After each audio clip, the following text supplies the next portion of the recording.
Hey, what's going on, everybody? Welcome to episode 16 of the Sky Pillar Sitdown. My name is Ballhawk, and tonight I'm joined by 4 co-hosts. I'll let them introduce themselves. I'm a regular here. You probably know me. I'm SunSun. Who's that? All right, I am Mancini The Amazing or Electric. Hello. Yep. You got the invasion of the VGC crew this week. My name's thejordan, your coach of the Virginia Vikavolt. Excited to get into it. And I am Vini. Hello. Yeah, so we got, like you mentioned, we got the VGC invasion. We got 3 players from our VGC division this week, hoping to spread the love. And, heck, excited to have you guys. Yeah, thank you. How was everybody's weeks 3 through 6? I am not a fan of being crit by Fisher's Thread. Oh, God.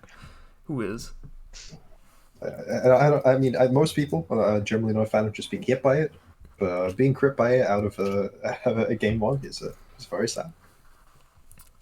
My past few weeks in the SPS have not been great. It's been a series of unfortunate events, but the league overall is doing well.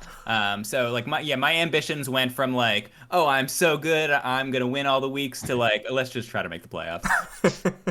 Yeah, I'm in the exact same spot as Jordan. Started off great, and now it's spiraling ever since Electric 2-0'd me in week 5. Hey, you brought some fun stuff this week. We can go over that. That was Later. Later. We'll get to it. I mean, it certainly feels like all of us are on a bit of a downward trend right now. Well, Yeah, I haven't won a game in like the past 2 weeks, so, but I'm gonna bounce back. I'm definitely gonna make playoffs, so we'll see how that happens. the confidence, I love it. I've been kind of up and down. I won 1 week and then sacrificed my Galar Slow King to a Mega Septile Earthquake and lost that week. And I won this week, so Ragu put in a lot of work. I was excited about that one. Very powerful. Yeah, we're trending in the right direction, and I'm fairly sure I'm going to make playoffs. I'm not ready to say, I'm oozing with confidence like someone else, but Hawk for Lugia. I am honestly not confident that I'm even going to make playoffs at this point. Like, that schedule's terrifying. You got. I think all you guys are going to make playoffs. Me on the other hand, we'll see. Thank you for the TBD. confidence. Oh, you're welcome. I believe in Lugia Bullhawk. that would be the day. So He's on an uptrend. I suppose that would be the next step, huh? Then I can go and lose to SunSun each week, or 1 week. Twice. We'll lose to SunSun on season, lose to SunSun second round of playoffs. Right. In semis. But you've never played me, I don't think. I don't think we have. Were you in? Season 2. I was in Articuno and you were in Moltres. No, we were in the same division. Were but we? You never played me. I'm glad because you pretty much ran through everybody that season. Game to look forward to then, eh? That'd be a fun one. Maybe we could do it. Your original question, how's the life been? It's been trending up, but I realized that like my world is not the same as everyone else's world. Like I'm thinking like the world's getting warmer, the vaccine is rolling, so all of a sudden we can have normal lives again. But like also where Electric is, the world is not getting warmer, it's getting colder. Some places don't have a vaccine. The vaccine definitely not going out too well over here either. I can help on that one. For some people, the past year has been especially unkind. So, from my vantage point, I'm excited. I'm really excited for the world to get warmer and more normal again. But I hope the rest of the world is in the same direction. Yeah, I think everything's kind of on the upward trend, looking up. Hopefully, wherever you're at. I know I got my second vaccine 2 weeks ago, and it knocked me on my butt. Glad I got it though. Yeah, I've heard that about everyone. That like after the vaccine, especially the second, they just get destroyed the day after. It's one of the two. Like usually, I mean, some people it's been the first shot, but it's never like both of them get knocked out. I mean, it makes sense because that's what vaccine does, right? It makes you sick.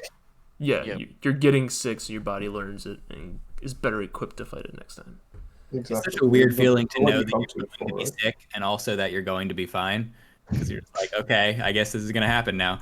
Yeah. This is what people come to Sky Pillar Sit-Downs for, right? Medical advice. Exactly. Yeah, that's what we're here for, right? Sit Where's down. DJ Alley when you need him? Yeah, no kidding. I'm looking at getting a vaccine in like late 2022. The way my government's going, so No, no. Jeez. That's Uh, awful. Well, hopefully it rolls out low, sooner. low risk, and just being in Australia. I'm just glad that my grandparents are looking to get it this year because originally they weren't. So Well, that's a big win. yeah. Well, there's not too much for news and notes around the league this episode. We're kind of in the midst. We are in the middle of the season, really. Finishing up week 6 right now.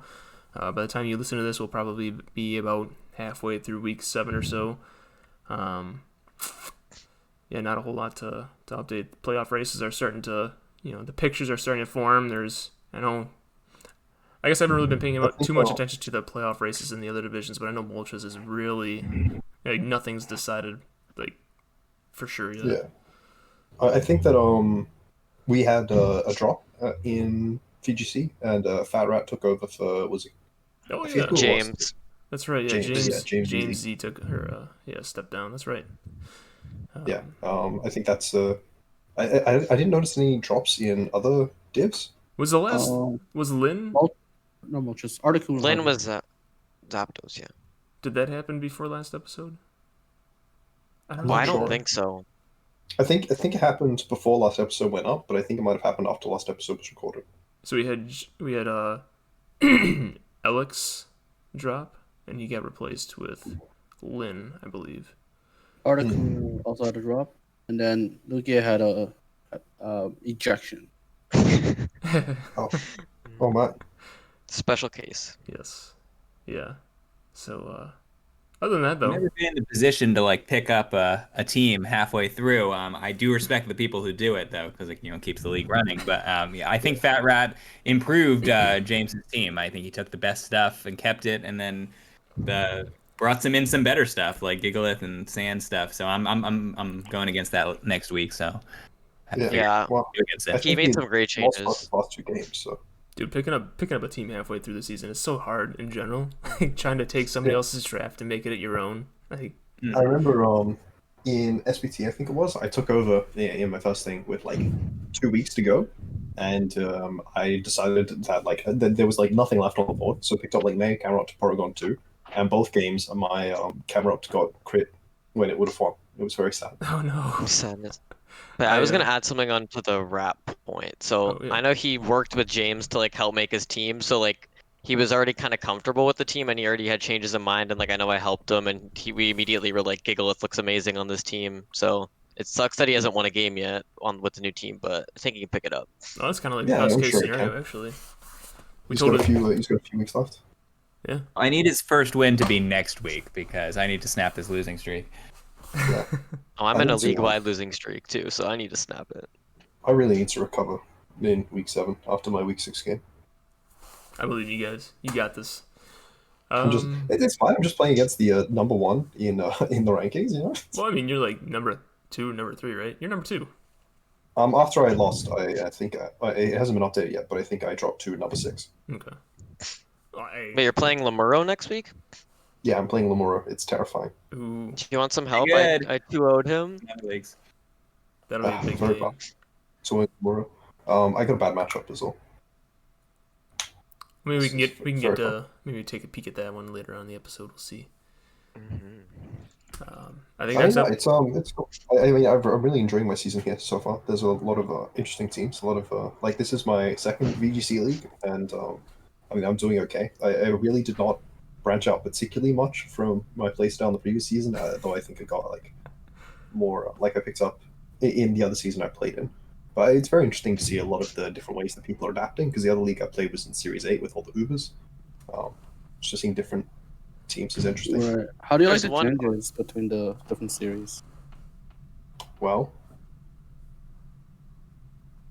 I don't really like. There's a lot of speed tier changes. I think is the biggest thing. I noticed that in my Series 8 league, a lot of the speed tiers were centralized around the restricteds, whereas I'm finding in this league you generally need a lot faster than you did previously. Because like, if you had a Katana was faster than the majority of restricteds, and that was cool. But in this league, Katana is slower than a lot of Pokemon, so I'm not finding it to be particularly good. I don't like Series 8 drafts. I've only taken part in one, and I know that like the restrictors they're so strong that like you can't not bring them. You always have to find some answer to them, and sometimes like non-restricted, it's very hard to find an answer to beating a Kyogre water spout. But I found that there's not a set speed tier. One when you remove the restricted, some teams are really slow and some teams are really fast, and it's unclear whether you need speed when you can have speed control, when you can use tailwind, fast icy wind. I find if you just have one fast mon that like can reduce the speed of the opponent, then like you don't actually need to have speed on anyone else. Like just like one fast icy wind, or just like a choice scarf bulldoze or something. Just something to change the speed situation. You don't actually need to be fast. That's my draft philosophy, and obviously Electric's got a different one. I mean, I like have that, but I also like coupling speed control with natural speed as well. Because like, if both you and your opponent go for a max strike turn one and drop each other's bonds by one speed stage, if your bond is faster in the first place, then you're still in the advantage position. Like a lot of what I got from it was a lot of what I learned in terms of the way that I've been drafting is seeing a lot of stuff in series like 4 through 8. Where a lot of it's like, okay, we both set up Tailwind, but my team has a Regieleki and your team has like an Italian or whatever. So my team is still faster, even though we both have speed control up. There's something to what you're saying, Electric. Like I peered ahead at my match with was it Fat Rat and the Alola Chews next week. He's got the super fast Whimsicott plus Dracozolt plus Cobalion, Tailwind, and already they're pretty fast. So like. I'm like, oh, I can outspeed these guys with Tailwind, but like if we're matching Tailwind, then that's really speed control. So yeah, I'm gonna need multiple forms of speed control. So I think I'm gonna jump in to stop the bromance here, but I was gonna add my take on Series 8. So I haven't actually played Series 8 in a draft or even on the ladder because I just personally very much dislike it. And from a spectator perspective, it's very not fun to watch Zacian Crowned or like Kyogre just kill entire teams on their own, and the Mons be so centralizing because it really just makes the meta so stale and small from that perspective. I would agree with that. I can't say that like a lot of leagues just ignored Series 8, and there's like Series 7 is the draft league meta. We're just gonna stick with that for. Yeah, I mean, I don't know. Worked out fine. I thought Series 8 was fine as a draft format. I feel like the restricteds did not tend to auto-win games.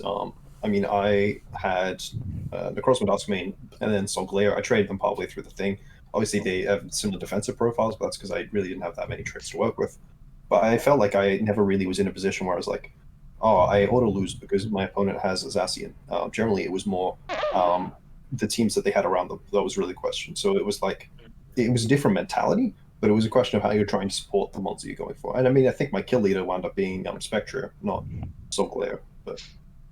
That's fair. Like the restricteds definitely don't auto win games. What I found that they did was make it so that like a couple hundred mons just became unusable in a lot of the time because they just like couldn't keep up with the power level because they couldn't survive a Kyogre water spout even if it wasn't super effective. You just can't bring the slightly frailer mons because they just die. I think it does more than just like render a bunch of mons obsolete in the format. I mean, I guess it definitely does that to an extent, but I think what it did more so is it changed the way that you have to prep and think about the battles because it becomes more of a like, okay, like each team has this like just super overpowered piece. Like, how are you gonna play around that? It's not just like, okay, I have this, this generated like, or this foreseen way that I'm gonna win. Like, it's more so like you don't have this one or this balanced team you can go in with each week. You really have to like get creative with how you play around.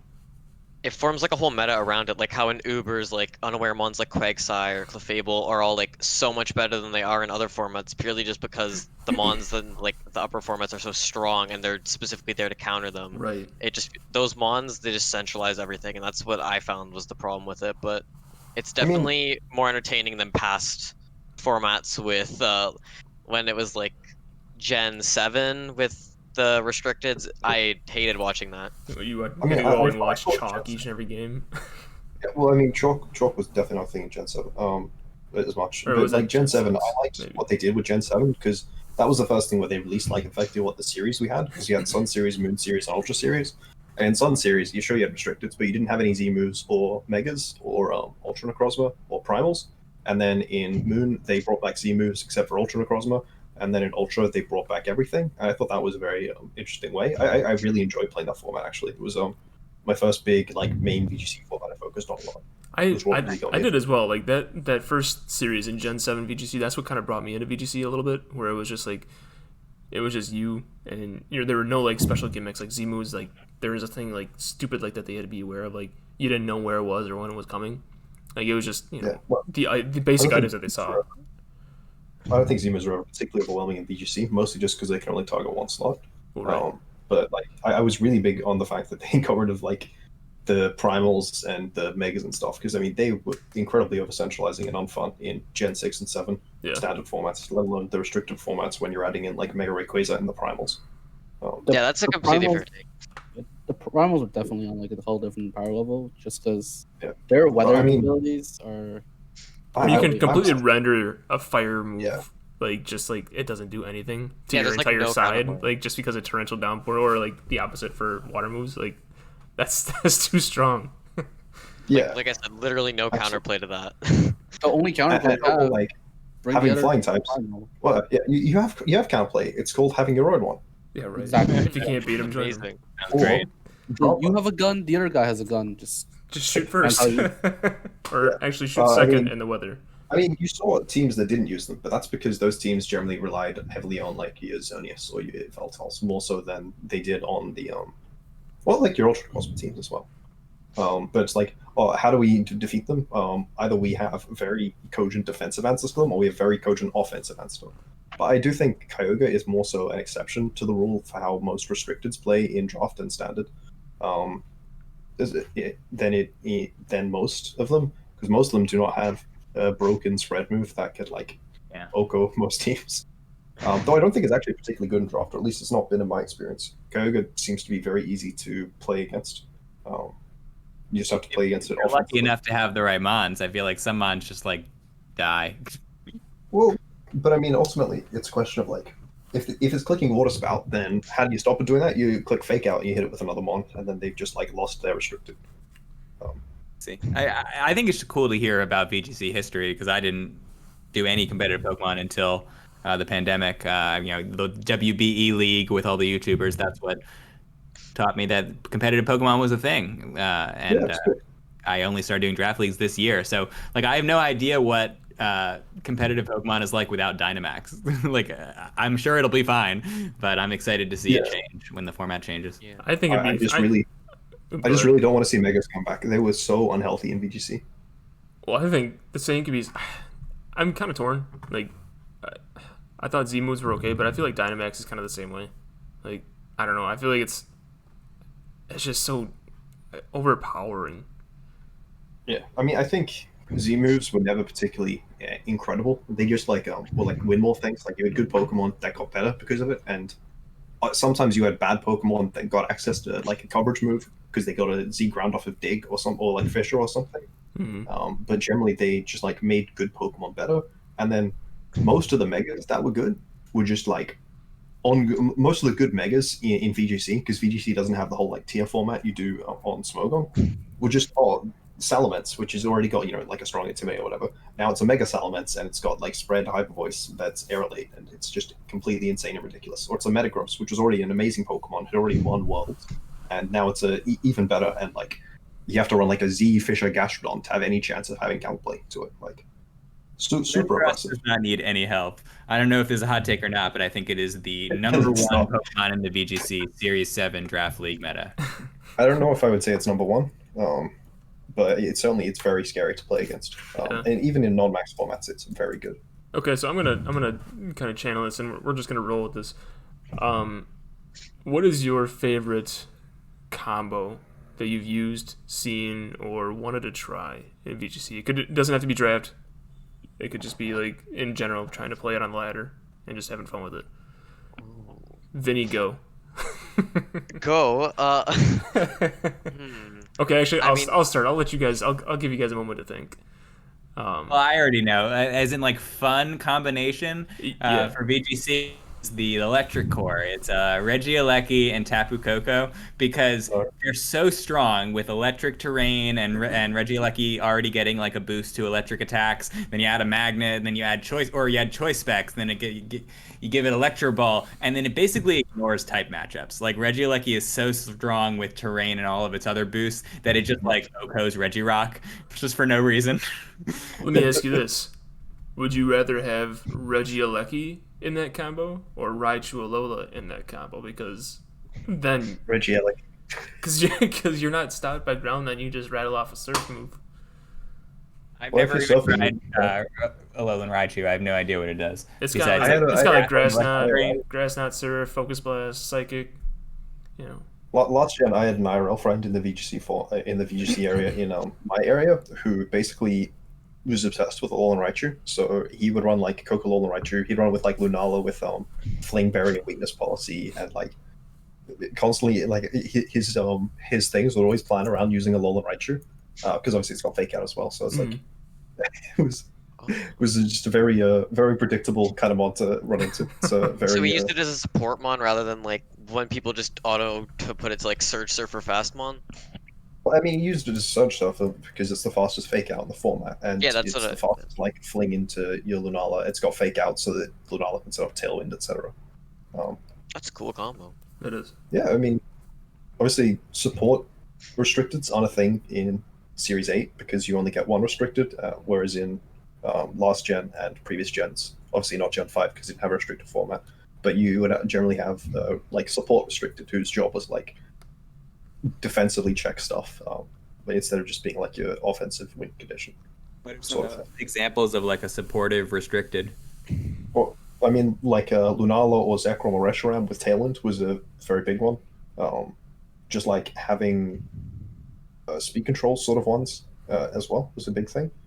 But then you also saw like Mega Rayquaza because it gave it removed opposing weather.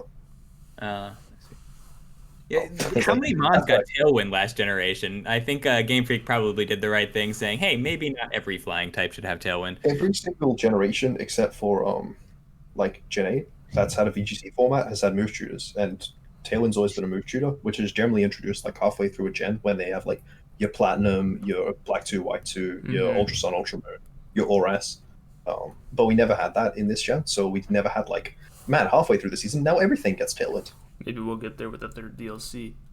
I mean, they also kind of did that for singles, thankfully, with all the toxic distribution, so it's not just everyone gets it. It's maybe half of everyone gets it now. Well, I mean, only like a couple months actually learn it by level up, right? And it was only Pokemon that learned it by level up. Like, I think the only two Pokemon in Gen 8 that learn Toxic are Toxtricity and Eternatus. Yeah, it's the poison types, and they can only get it through level up, I think. Yeah, because it's just not a TM anymore. No more. That's right. You guys were all being too TM06. They had to remove it. My fun combination is something I enjoyed using, probably more than I should have last gen. In the Sun format was Groudon and Cherrim, because Cherrim effectively gives a 1.5x boost to Groudon, and I would combine it with like a gravity support and a choice band, and then just spam Precipice Blades with effectively, what's it like, 2.25x Precipice Blades. It's pretty fun. Nutty. It was not very good, but it was fun. 85% of the time, it works every time. 85% of the time, twice. And also not into any grass types. And you just gotta hope that they don't have to go. Well, I think I've thought of mine. Oh, sorry, SunSun. Yeah. I've thought of. Go ahead. Where you going? My bad. So I've thought of my combo so that I've actually used this in SPS last week versus Daniel. It's it's two. It's the double rounds, which was something I really wanted to try, like since seeing like the Wolfie videos with like the insane Porygon Z rounds. Spoiler. Wow, sorry. I'm just kidding. And then, I mean, I did it with Persian and Cinderace though, because the match was interesting. And then the pledges combos I think are really cool. The one that the pledge combo I had on my team was very underwhelming, but still cool. Because you have fire and water, right? Yeah, fire water is not good. You can make a rainbow. That means everything gets Serene Grace, right? Yeah. Yeah. Can we talk about Vinny's match with Daniel? It was completely absurd. I loved it. We're just touching on it. We'll talk more about it later. We're still on the combos. Yeah. Yeah, Vini and Daniel was like, let's be as ridiculous as we can be, where like Chimpact and I was like, let's try hard as we possibly can. And, I think, unfortunately, the way Chimpact and I played is probably where the Draft League meta is going when we get to hot takes. Long game. Buckle up, everybody. Long games are about to happen. I would say for my combo, I really enjoyed back in Gen 7, the first series. I really enjoyed Tapu Lele and Drifblim, where you get the Psychic Seed instead of Tailwind right away. And just the Psychic spam in that generation was so strong. I remember using that, and just a lot of things just couldn't really deal with it. So that was a lot of fun. Yeah. I mean, Lele Drifblim is a very cool combo. Mm-hmm. I remember last gen, I think it was like the Multi-Battle League, I think it was, which was like the closest thing you had to like a YouTuber VGC League. You always saw like Lele Blim go in one of the things. It was quite fun. That was with Aaron and Wolfclick, right? I think they were the one who had it. Yeah, well, it went every season, but I think they did have it in season 3. Yeah.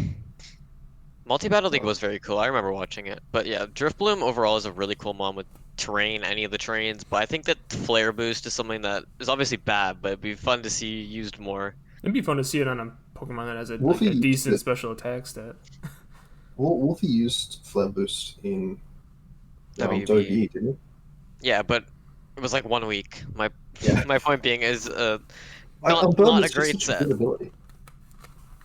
I mean, like Drifblim is like the perfect mon for Draft League. Is in none of it the stuff it does is quite strong enough to beat like the meta, like Urshifu and Regieleki. But it does so many different things reasonably well that it's perfect for Draft League, where teams aren't quite as strong. Definitely underutilized, but it's just not got good stats, and the typing is not too great. Yeah, I mean the typing is okay.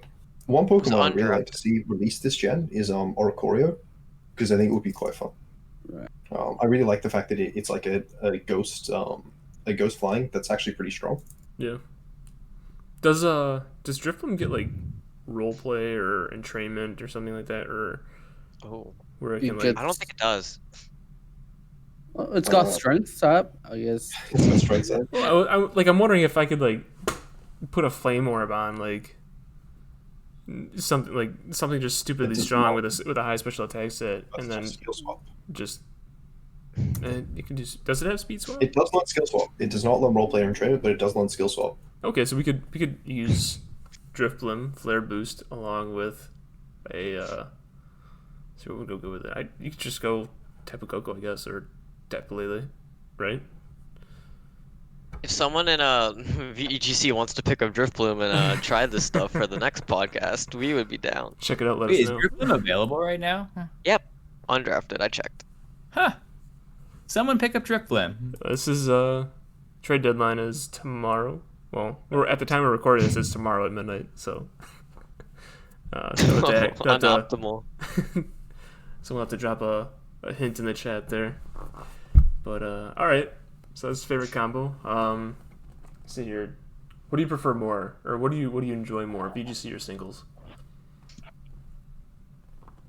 I'll go right off the bat and say singles. VGC is definitely the most enjoyable side format I've played, other than maybe like low tier. But like I did not like Little Cup. I'm not a fan of like Ubers and stuff. But VGC's been quite enjoyable. But for me, it doesn't rival singles because I started there and I've always been there. I personally, I play.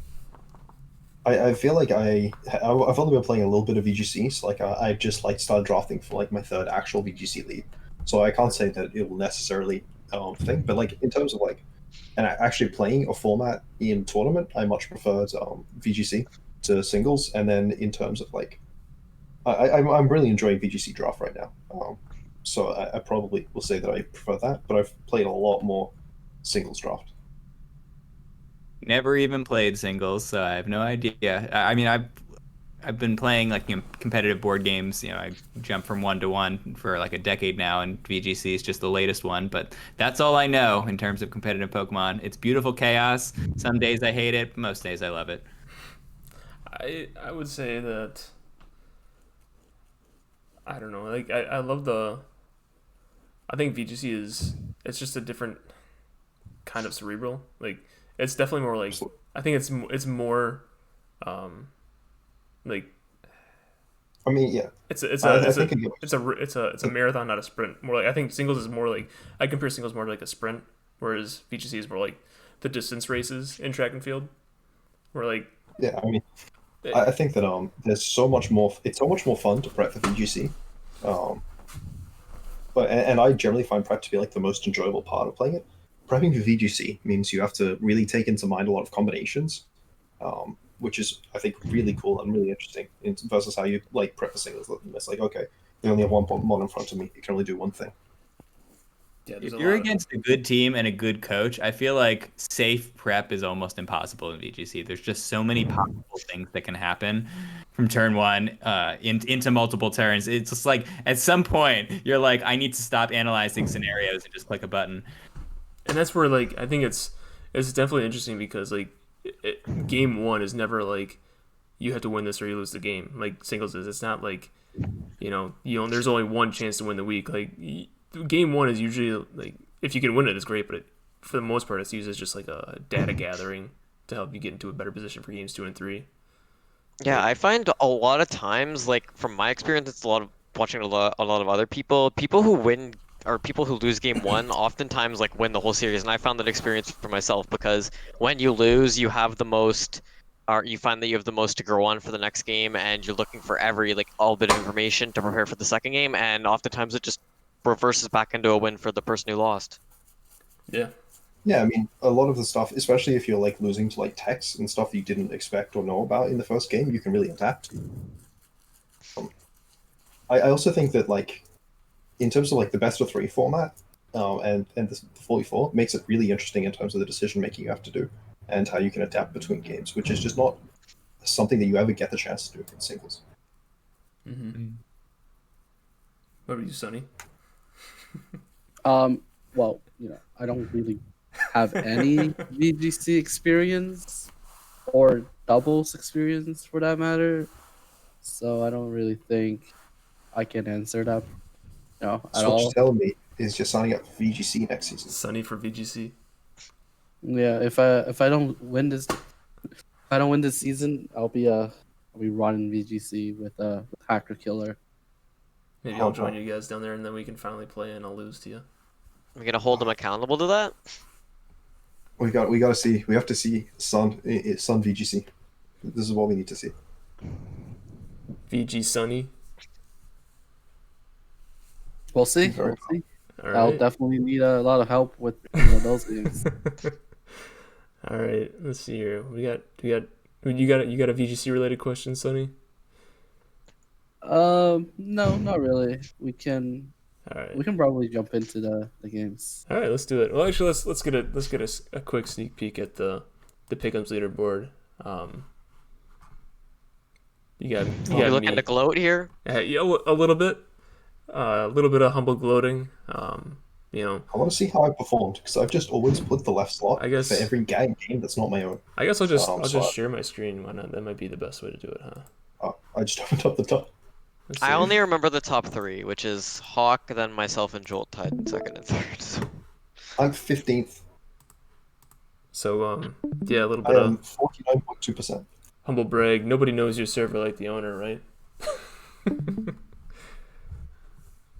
You actually win by quite a big margin. Yeah. Yeah, 117. it's because he's reading the matches. True. Right. I've been making some crazy predictions to try and hopefully catch up. Although I should honestly I'm happy with the Nitro because I have something I want to do with it. Oh yeah, that's right. Yeah, top 3 get Nitro. The surprise? And You'll winner see. gets Nitro plus the Sky Pillar Seer roll. So there's definitely some incentive to perform. Okay, I need to really start like predicting. Yeah, you need I to will say it's interesting. So I've been like doing effectively what is a coin toss every game, and yet I somehow have not gotten 50%. So is a coin toss not 50%? For those that are good at tossing coins. Sometimes true, they can that's true. land on the side, so you gotta count for those. Yeah, there is a third Yeah, option. that's the 0.8% I haven't gotten. Yep. It's enough coin. Like the games where I've been voting for myself. Math. So. All right. That's enough bragging for now. All I gotta say is Where's Jordan and Sun, have you been doing predicts yourself? let's see here. Well, I know John did a few, I right? feel like, how do you know? I don't even know singles, but Nope. even like unless I'm gonna bother analyzing the matchup, like it's just a guess. Like, John would- whose name do I like the sound of better? If John would play Robin is on there all of twice. them, he's doing pretty good. So has I John just- been doing yeah. everything minus VGC? Is what he's been Probably. doing? No, I think he's just been doing Lugia. No, he does more than Lugia. Does he? He's definitely done more than Lugia to have predicted that many games. Okay. Let me just look at Pick'ems. I'll see if he's predicted. He That's a does lot like of predictions. random people, I think. Yeah. That he might know. You played at all, SunSun? I've never done pick'ems here. It's just, not. I guess I don't really like doing pick'ems when it concerns myself, unless there's something I say. Yeah, I mean, I don't find Pick'ems to be super, like, I like doing, like, playoff predictions sort of things. Mm-hmm. Yeah. The But, brackets, like, yeah. in terms of actual Pick'ems, I don't find them particularly fun, which is why I've just been doing the left thing. And, like, Yeah, in playoffs, there's only like 2 or 4 games, so you can actually look at matchups. Yeah. That's fair. yeah. I mean, I like the ability to, like, make, like, a playoffs picture video and, like, go in depth on all the games and who you think's going to win and how do you think it's... Like, because I find that pretty enjoyable, being able to, like, go over games that they've played before. But I feel like Pick'ems is not, like... It's definitely like a coin toss each one. Yeah, as a fan of other esports, it's like when you get to the brackets point and it's like at that point where you're wonder making who like a was- whole prediction bracket, it's so satisfying and I wonder super who has, fun. like, actually been predicting and has, like, the lowest prediction, like, success rate. Let's see here. It's I looking feel like like that's just as MK, much of a feat as having a high success rate, right? John's... MK is 193 predicts, and they have 48.2. I don't think you don't see anyone else with that like high rate of predictions. Honestly, even if you're confident in a matchup, sometimes it's just luck to sometimes draw. Dracovish crits Cottonee, you know. Yeah, Exactly. there's the hacks in Pokemon, and then there's the player possibly having an off game. There's like they could prep crazy one time, like Yep. me versus Daniel, they could prep crazy. Like there's so many factors going into it that like even if you predict and you're like predicting correctly based on standings, you're not gonna do amazingly well because it's Let's Pokemon. see if I It's kinda pick crazy. you versus You know, Daniel correctly. Maybe did not maybe I'll choose you versus maybe Daniel I'll pick him for one game and just get 100%. Well, there you go. I'm pretty If you get sure it wrong, though? there are a couple people who've done that. Never Oh, there's a very really powerful know. person who's Breakham's for 2 games and has 100%. Too bad it only Oh, there's counts. someone with 3 games who has 100%. Too bad Who's it's that? only, it only counts for That's the amount Ice. that you get right. So Yeah, I mean, I assume that Ice has only been predicting their own games, and they've won those games that they predicted. Well, they played If they more only than predicted 3 3 games, so I don't know. they Yeah, just, they've they just only- didn't they've predict the only games that they predicted the knew ones they'd they won. lose. Exactly. That's how you keep the 100%. Right. It's all about the streak. Yeah, exactly. It's very powerful. Yes. Either that, or they've been jobbing longer than we Kinda. realized. The unsaid story of Pokemon is that like we try to come up with patterns because we're humans and we like to do that, but like a lot of Pokemon is chaos, right? A great player can absolutely go like 2-7, and a average player can totally have a great run. Anything can happen. Absolutely. And so we like to just pretend like, oh, we're 2 weeks in, like I'm 2-0, so I'm amazing. But like, no, you're not, not necessarily. And like I'm on a losing streak now, but it doesn't mean I'm any worse than I was a few weeks ago. Exactly. I mean, a great player could become a victim of, like their Zacian just missing more play roughs than it actually hits in a VGC season. Yeah. Just That Yeah, sounds exactly. familiar. some things like that. Just unforeseen events. This game teaches me about mentality, as like a competitive gamer in general, like just handling the fact that sometimes you can do your best and like you'll just randomly lose. I mean, so in our game, sometimes it is literal randomness, but sometimes it's just like you made the wrong read, but it's not indicative at all of like how good you are as a player. And you just have to trust in yourself, knowing that the short-term results are just noise. You have no idea whether your strategy's working or not. Right. You can build your team to minimize luck as much as possible, but sometimes you're just gonna get frozen 2 times in a row, and you're just gonna have nothing. I mean, left. to do. Yep. Right?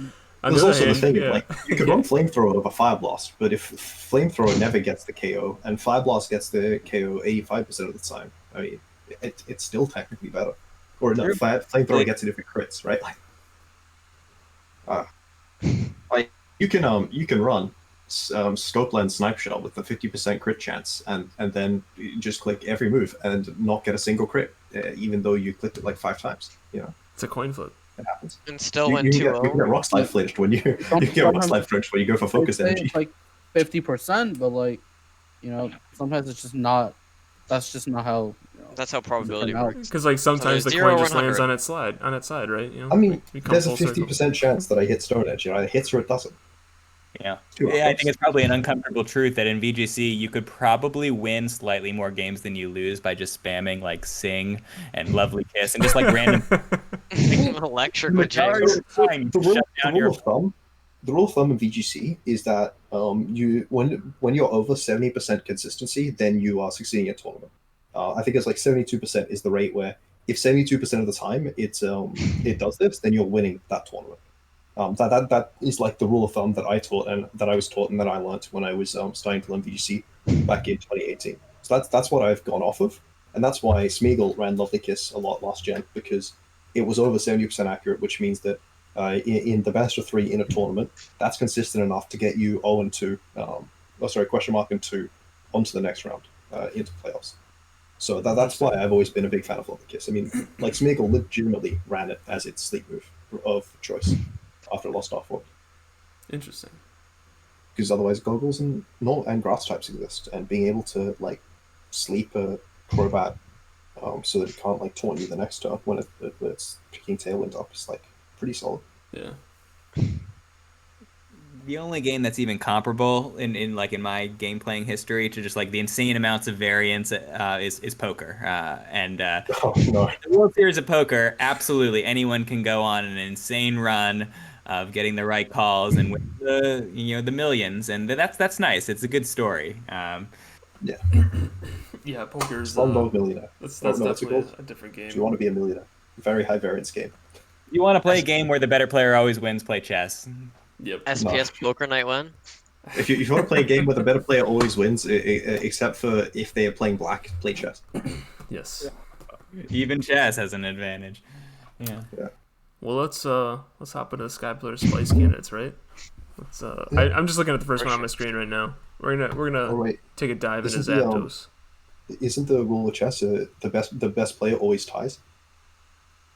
So Draws? theoretically, I guess, if you're playing black versus white, if you tie that game, you're technically Yeah. I guess, But up. in terms of score, tying as black, it gives you an advantage in score versus tying as white, and winning as black gives you an advantage in score versus winning as white in chess tournaments. I've never played chess competitively, but I can see that. Like if I'm black, I'm just trying to tie so I can win my game. I'm in a better position. Yeah, it's like too many. I like Magnus recently. Magnus is like I never really got too much into chess, but sometimes I follow chess because I got friends who do, and like Magnus was having a tournament where he kept tying as white, and like people are like, oh, I mean, he's just been tying. He hasn't been losing many games, but I mean, drawing as white is when you're supposed to be like the best player in the world. Is obviously not what you want to be doing. Yeah. All right. We've got our first Spice candidate. We've got Youthnick and Zapdos against Jammin. And I don't remember what the tech was here, but You'll notice it. You'll notice it right away, and it will be very familiar if you watched probably this first podcast. we're just gonna go fast. Yep, Yeah. yep. Is there a copycat mod? There is a copycat mod. No. Who did it better, no. guys? Oh yeah. Bagel John okay. or Youthnick? I gotta say Nick because he actually.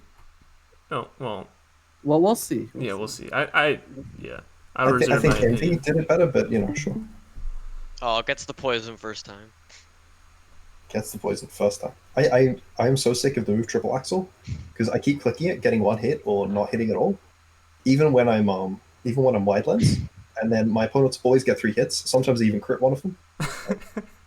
Is that right? The only time- Because it's hitting like a The only triple. time I they ever imagine dodge, it's specs because It shouldn't be doing that there's much to no, Flourishes. Yeah, oh, no, those are yeah. some very weird pivots around it, but that's an unfortunate pair. there's no electric resist at all. No. It's like, Yeah, that's an interesting decision to make on their behalf, not bringing electric resist. You I should be can't believe they amazing didn't in run Wrath. Baneful Bunker on Toxapex when they were playing Victini. Like, Baneful Bunker is just such a good move against Victini because it covers the final gambit, but it also covers for every other set that it runs. The Toxapex hard switched in on it, so they never got an Oh, opportunity. you're right, it did. it was predicting fire move, so it makes Yeah. sense. Or mid-grinding on U-turn if it's helmet. Right, yeah. So they go Fortress for a safe sack. I'm surprised they didn't go Goodra there for differential. Well, Yeah. I think it's safe to say now that I think Nick did it better because he actually won the game. Oh, good point. Wait, did John pull off a double final gambit and then lose the game? He did. Yeah. Yeah, Nice. He pulled it I off. think I- almost. I think I've got to go with John purely for the fact that he did it first, and also the fact that he did it with a Blissey. I mean, it's just the envy comp, right? Like, That's Big that's envy fair. mode. That's fair. Now- He did have the balls to do it first. my favorite one is the I do think Using context Cloth Ball matters. as well. Obviously, when you try to do double final gambit, you're trying to play hyper aggressive. You're trying to speed up the game, like, and put on a lot of pressure, right? Yeah, you want to be doing it with, I guess, a breaker like a Specs Raikou or whatever, or like the Right. offensive Venusaur, which we saw. It That's how definitely would have worked in theory if there was like a ground type, because the idea is just you get rid of the ground type so then Specs Raikou can go in. But obviously in this matchup, it didn't really matter because Specs Raikou just still went in. Yeah. Yeah, But yeah, I Spec mean, it was, was gonna one shot the Toxapex either way. it got rid of Pex for offensive Venusaur as well, which was very important. Sure. So I don't think Pex can do much to Venusaur anyways, and it gets Earth Power. Yep. You can stall it out, which is the most Yeah. annoying thing. In this Yeah. case, If you get burnt, that's really annoying. it was a cool tech. Except the Yeah. one that ended up winning them the game, it didn't matter that the Mons that went down to the final gambits were. It was nice that Cobalion went down. It probably took a If hit. Cobalion had gotten rocks up, it would have been kind of bad, but that's about it. Yeah. Yeah. All right. Cool stuff. What do we got next? We got some good stuff from Lugia division. Saving the VGC. HJ Sean. Yeah. This one's spicy. You'll notice a theme of double ups with a lot of these ones. We'll save the VGC stuff for last. The best for last. We got Sean versus Fist Your Doom. Yeah, very good, favorable lead matchup. Singles is already essentially get a the different power. game in VGC, and so when you're running through it in fast motion, I have no idea what to say. So I'm just gonna Alright, back well- and watch. All right. We Well, can slow I down. always We can pick normal. hyperfast when I want go free normal. plays. It doesn't matter what format it is. DD Gyarados. Not 1v1. Unfortunate miss. I'm curious, why was he running? Is there a specific Pokemon he was running Stone Edge for? this element's out. Harvey Nets. No, but I'm just saying that was like left on the bench because it would be more optimal to run something else. But I assume that Sean has a reason because he's a very smart guy and he's doing very well. What move would have been more optimal to Salamence? I don't Ice think Fang. Ice Fang? Yeah. I mean, Ice Fang is doing less damage. No, it does more because it's 4 times effective. No, it's. Hmm. Oh wait. No, you're right. It does slightly more. It does. So here we got a belly drum. Spinach is base Dribble. 200 effectively, and Ice Fang is base 220 effectively. Yeah, Except let's, I wanted to one mention punch. that he did miss Eevee's Clefable because he should be at 51% after the belly drop. yeah. Unacceptable. Well, did he have a berry Very to go powerful with it or no? No, he didn't. Oh. I wonder what his But item still. was. I lost a game because I forgot that Salamence is the only flying move Double that doesn't fly. belly drum. What's better than one belly drum? A double. Also faster than an Umbreon. Just Slow Umbreon casually. was not the play there. Would that The Diamond missed Storm Diamond have killed? Storm. It mattered in differential, I think, but Yeah. in the grand. He also could have got scheme- got a defense boost. Yeah, but I don't think you live. Mega DNs. Oh right, this is a victim of back when Gluttony didn't work properly on sports. Right. Yeah, Oh, yeah, so there it was would a have period. it would have lived anyway. So I guess that missed We got kind of 33%. evened out the sports having a bug. Shout outs to So- Gen 1 movesets, like Gyarados has Earthquake. Yeah, Mold I mean, breaker. most. I guess the only other water flying type is Mantine, right? No, there's Yeah. so many Pelipper. water There flying. are Pelipper, Cramorant. Cramorant. Pelipper gets Earthquake, doesn't it?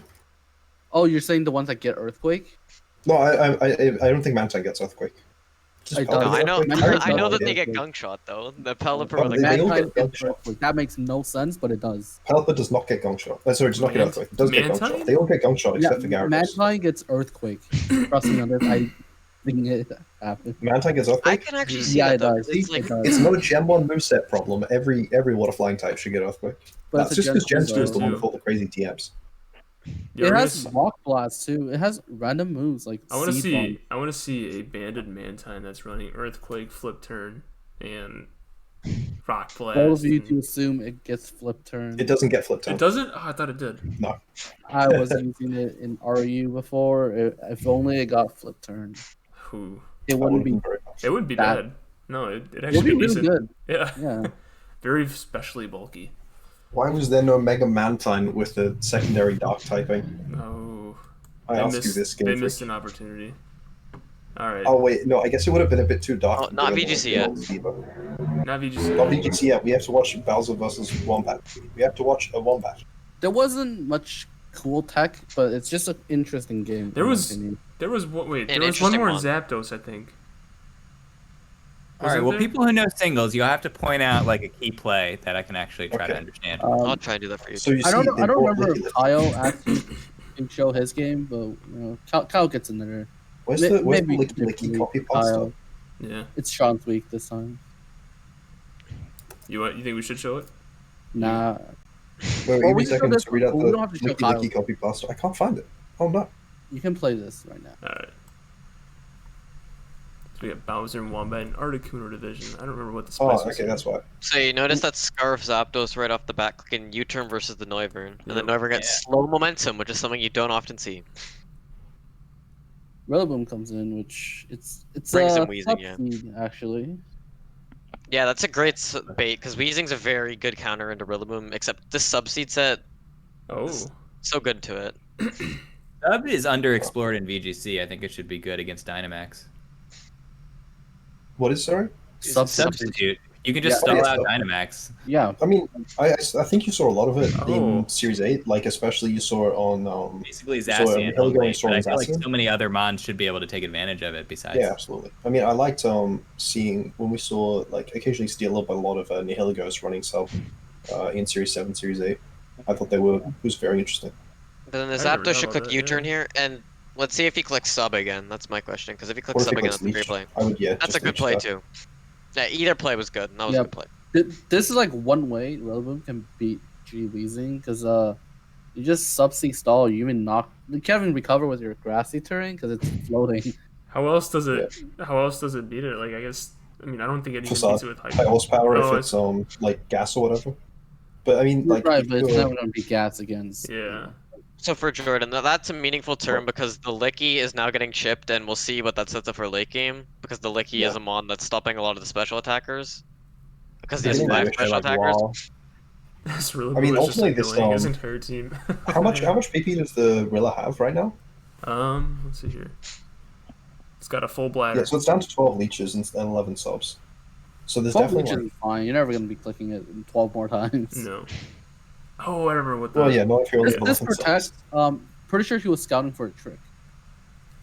And That that's makes another sense. big term where he gets a toxic on the Licky, because again, the Licky's like the very big defensive mon that's stopping those 5 special attackers from breaking through this team. And also keeping Dougie Dim healthy throughout the game. Yeah, so Rillaboom isn't a huge threat. Although Rilla is not the biggest threat versus this team into mons like Zapdos and Laddie based on its set that we've seen. This is crucial. 'cause Yeah, this okay, league- there we go. There's no longer a Licky Licky in this game. Yep. Yeah, Licky just gone like that. Yeah. But now you get to switch in Blastoise. Please, Does he go for the Ice Beam? He might go flip turn. My God. Yeah. That's okay. I'm not a fan of Flip Turn, though. It just Flip doesn't turn really... would have OK'd or would have KO'd the camera. But now look at the Brave Bird switch in, there isn't one. Right there. I mean, in the sense of is there a Step. Brave Bird switch in? There is one. Yeah, when they still have a full health on Clefable, it's pretty. If that wasn't a scarf, it would break that. It might be. If it was banned, unaware. yeah. His boots is definitely unaware. Yeah. Oh, Oh. It could be Cute Charm. We don't know. Oh, you're right. Now reveal flamethrower. Flamethrower doesn't actually thaw. Oh, it just loses. It's just so Clefable dumb. to That's bits. just like the freeze mechanic. Game Freak needs to fix See, I don't know flamethrower. why he Like, switched right there. If you look at the chat, I remember reading this. He thought he didn't see the life orb somehow and thought it was banded based on the damage. So he Right. sacked his camel. oh. Gotta happen. I Back to assume the that's because it was I assume that's because it was adamant Zeraora that he thought it was. Yeah, Can you adamant say, life orb equates to band. Not having a ground or poison type is not a good idea. Here he sacks the. On both Ruby, ends. basically. Neither of them, because they both have levitate. Yeah. Right, but Mhm. only, But, I I mean, don't think we've Wombat seen- had a T-Spiker. We've seen so- Canron like Misty Terrain or whatever. Yeah. So like Although it can function as a ground of poison, and Haunter literally cannot function as a ground of poison. Ah, look there, they scolded to Thor the Clefable. What a nice, Right. what a nice. Or- He sacks the. Please tell me you have basically ice sacks beam. the- Okay. So if he clicked this ice beam last time when the Rillaboom came in instead of going for the flip turn, he would have gotten like he would have been safe if the opponent had stayed in because he had the wish up. Instead, the wish did nothing going into Zapdos, but he would have Right. gone progress into the Rillaboom. You know, I think it would have KO'd the camera up after that, and the turn of Toxic Poison. But So now I think that the ice beam there was definitely the play they need to make. and now they let the yeah, Rilla definitely down, on but that. it's done its job. It's destroyed the Weezing's HP. It's destroyed so many other Pokemon's HP. Got rid of the Blastoise. The Zapdos is chunked now, and it's Yeah, gonna set up for absolutely. the endgame. That's true. Oh man. I mean, it knocked off the Weezing, which was massive. Now he's going for the pain split, and it's just plain. It's not getting Basically, the back. Haunter. Yeah. I mean, Haunter is not Actually, at exactly this point, a yeah. very high It's base being like a HP. Dragapult here. I mean, baby. I like using the Haunter and Ghastly because they're like surprisingly good for what they are. That's kind of like Abra and Kadabra too. Yeah. Yeah, Like I think they're it's less very true for strong. Abra than it is for Ghastly because it doesn't provide the like ground immunity. So like when you're immune to 3 types, you have some defensive niche even if you're very frail. Right. But I do like Kadabra as well. I like it on like with like an Indeedee or a Lele. And then Haunter And just comes in this comes down to Haunter Scarf sweet, Hunter versus Scarf Zapdos. and the Scout Zapdos is going to be slower because it's adamant. and yep. Yep. That was cool. Haunter outsped. Yeah, he Yeah. didn't. So Bowser obviously did adamant. nothing to outspeed a Takeda Haunter yeah. with That was definitely adamant damage into the Clefable as well. Yeah. So it was definitely. Yep. No, that was cool. There were two pretty cool things. The Scarf Haunter I, being shown off there, and then I that thought- Rillaboom set is specifically. That was pretty cool. Yeah, it was quite interesting. That was definitely very fun to watch. Yeah. So we got? So Are George, we do you on feel like to- you're learning from osmosis how to singles? Exactly. Yep. All right. Now we're getting to the VGC stuff, the goodies. Let's I don't think we link them. let's just do you want me to grab them so you don't just like follow we through them? can just go to the doc. We can look at the doc and see that I think the doc's still not updated, so I'm in second in standings. Sorry, some of the games this week. Oh, can we not look the standings? Oh wait, Let's look at are the very replay awful links stats. going to be in the doc? Yeah, Not the the latest video, is yeah, not in there yet. If they've been The updated. last so- 2 weeks. Very powerful second in standings before I got completely destroyed. All right, yeah. Six. So we'll look at weeks 4 through 5, and then we'll go to week 6 for this week's game in the Discord. I mean, Jordan, you're very close to making playoffs. It's fine. All right, let's see here. What do we got here? Which games do we want to watch first? I thought the games weren't we highlighting Chimpact versus Jordan and then myself versus Daniel were the major ones we were highlighting. That's We true. should watch my game versus Vini. No, thank you. Where is the Chimpact game? That one's week 6, wasn't it? Chimpact Jordan. Yep. Okay. So was yours. Were there any in week 5 that we wanted to watch? We can watch my game versus Vini. Or was that week 4? That was week 5, right? Yeah. 5. There we go. Because 4 I got a forfeit win. Team liquidation, round 1, round 2. Should we watch that one? Yeah. Let's Sure, maybe you guys can give me some Go ahead. pointers to how to not win. So, I remember this vividly. So, game 1, I was leading, and I did not want to lead into Before we Jinx. That was start, one yeah, Pokemon Alex. I did not want to lead into. Okay, so for premise of this, I don't remember what it is that I prepped or brought. I think I have Specs Regieleki combined with Inteleon, because that was my only way of KOing Mushana around Clefable's Follow Me. I was fairly scared of opposing Fake Out from Potion, but I did have counterplay because I have Protect on like everything. The Eleki, I can max the Eleki. I think I was Life Orb on the Spectrier. I think I was Charcoal or Rock Resist Berry on the Moltres. And then Life I had Orb, I believe. stuff. Oh, Life Orb on the Moltres. I must have Yeah, been so game one, so my plan immediately looking at this was I wanted to go fast lead. So my original plan was either leading with Noivern plus Bisharp, and this time I was actually considering Noivern plus Persian because the Jinx is a major threat and I wanted to out fake out it, but then I ultimately made the decision to go with Noivern Bisharp and it bit me. I mean, I was gonna think about like what's this matchup specifically, but like Electric's team is Electric's team. It is the fastest, most aggressive team.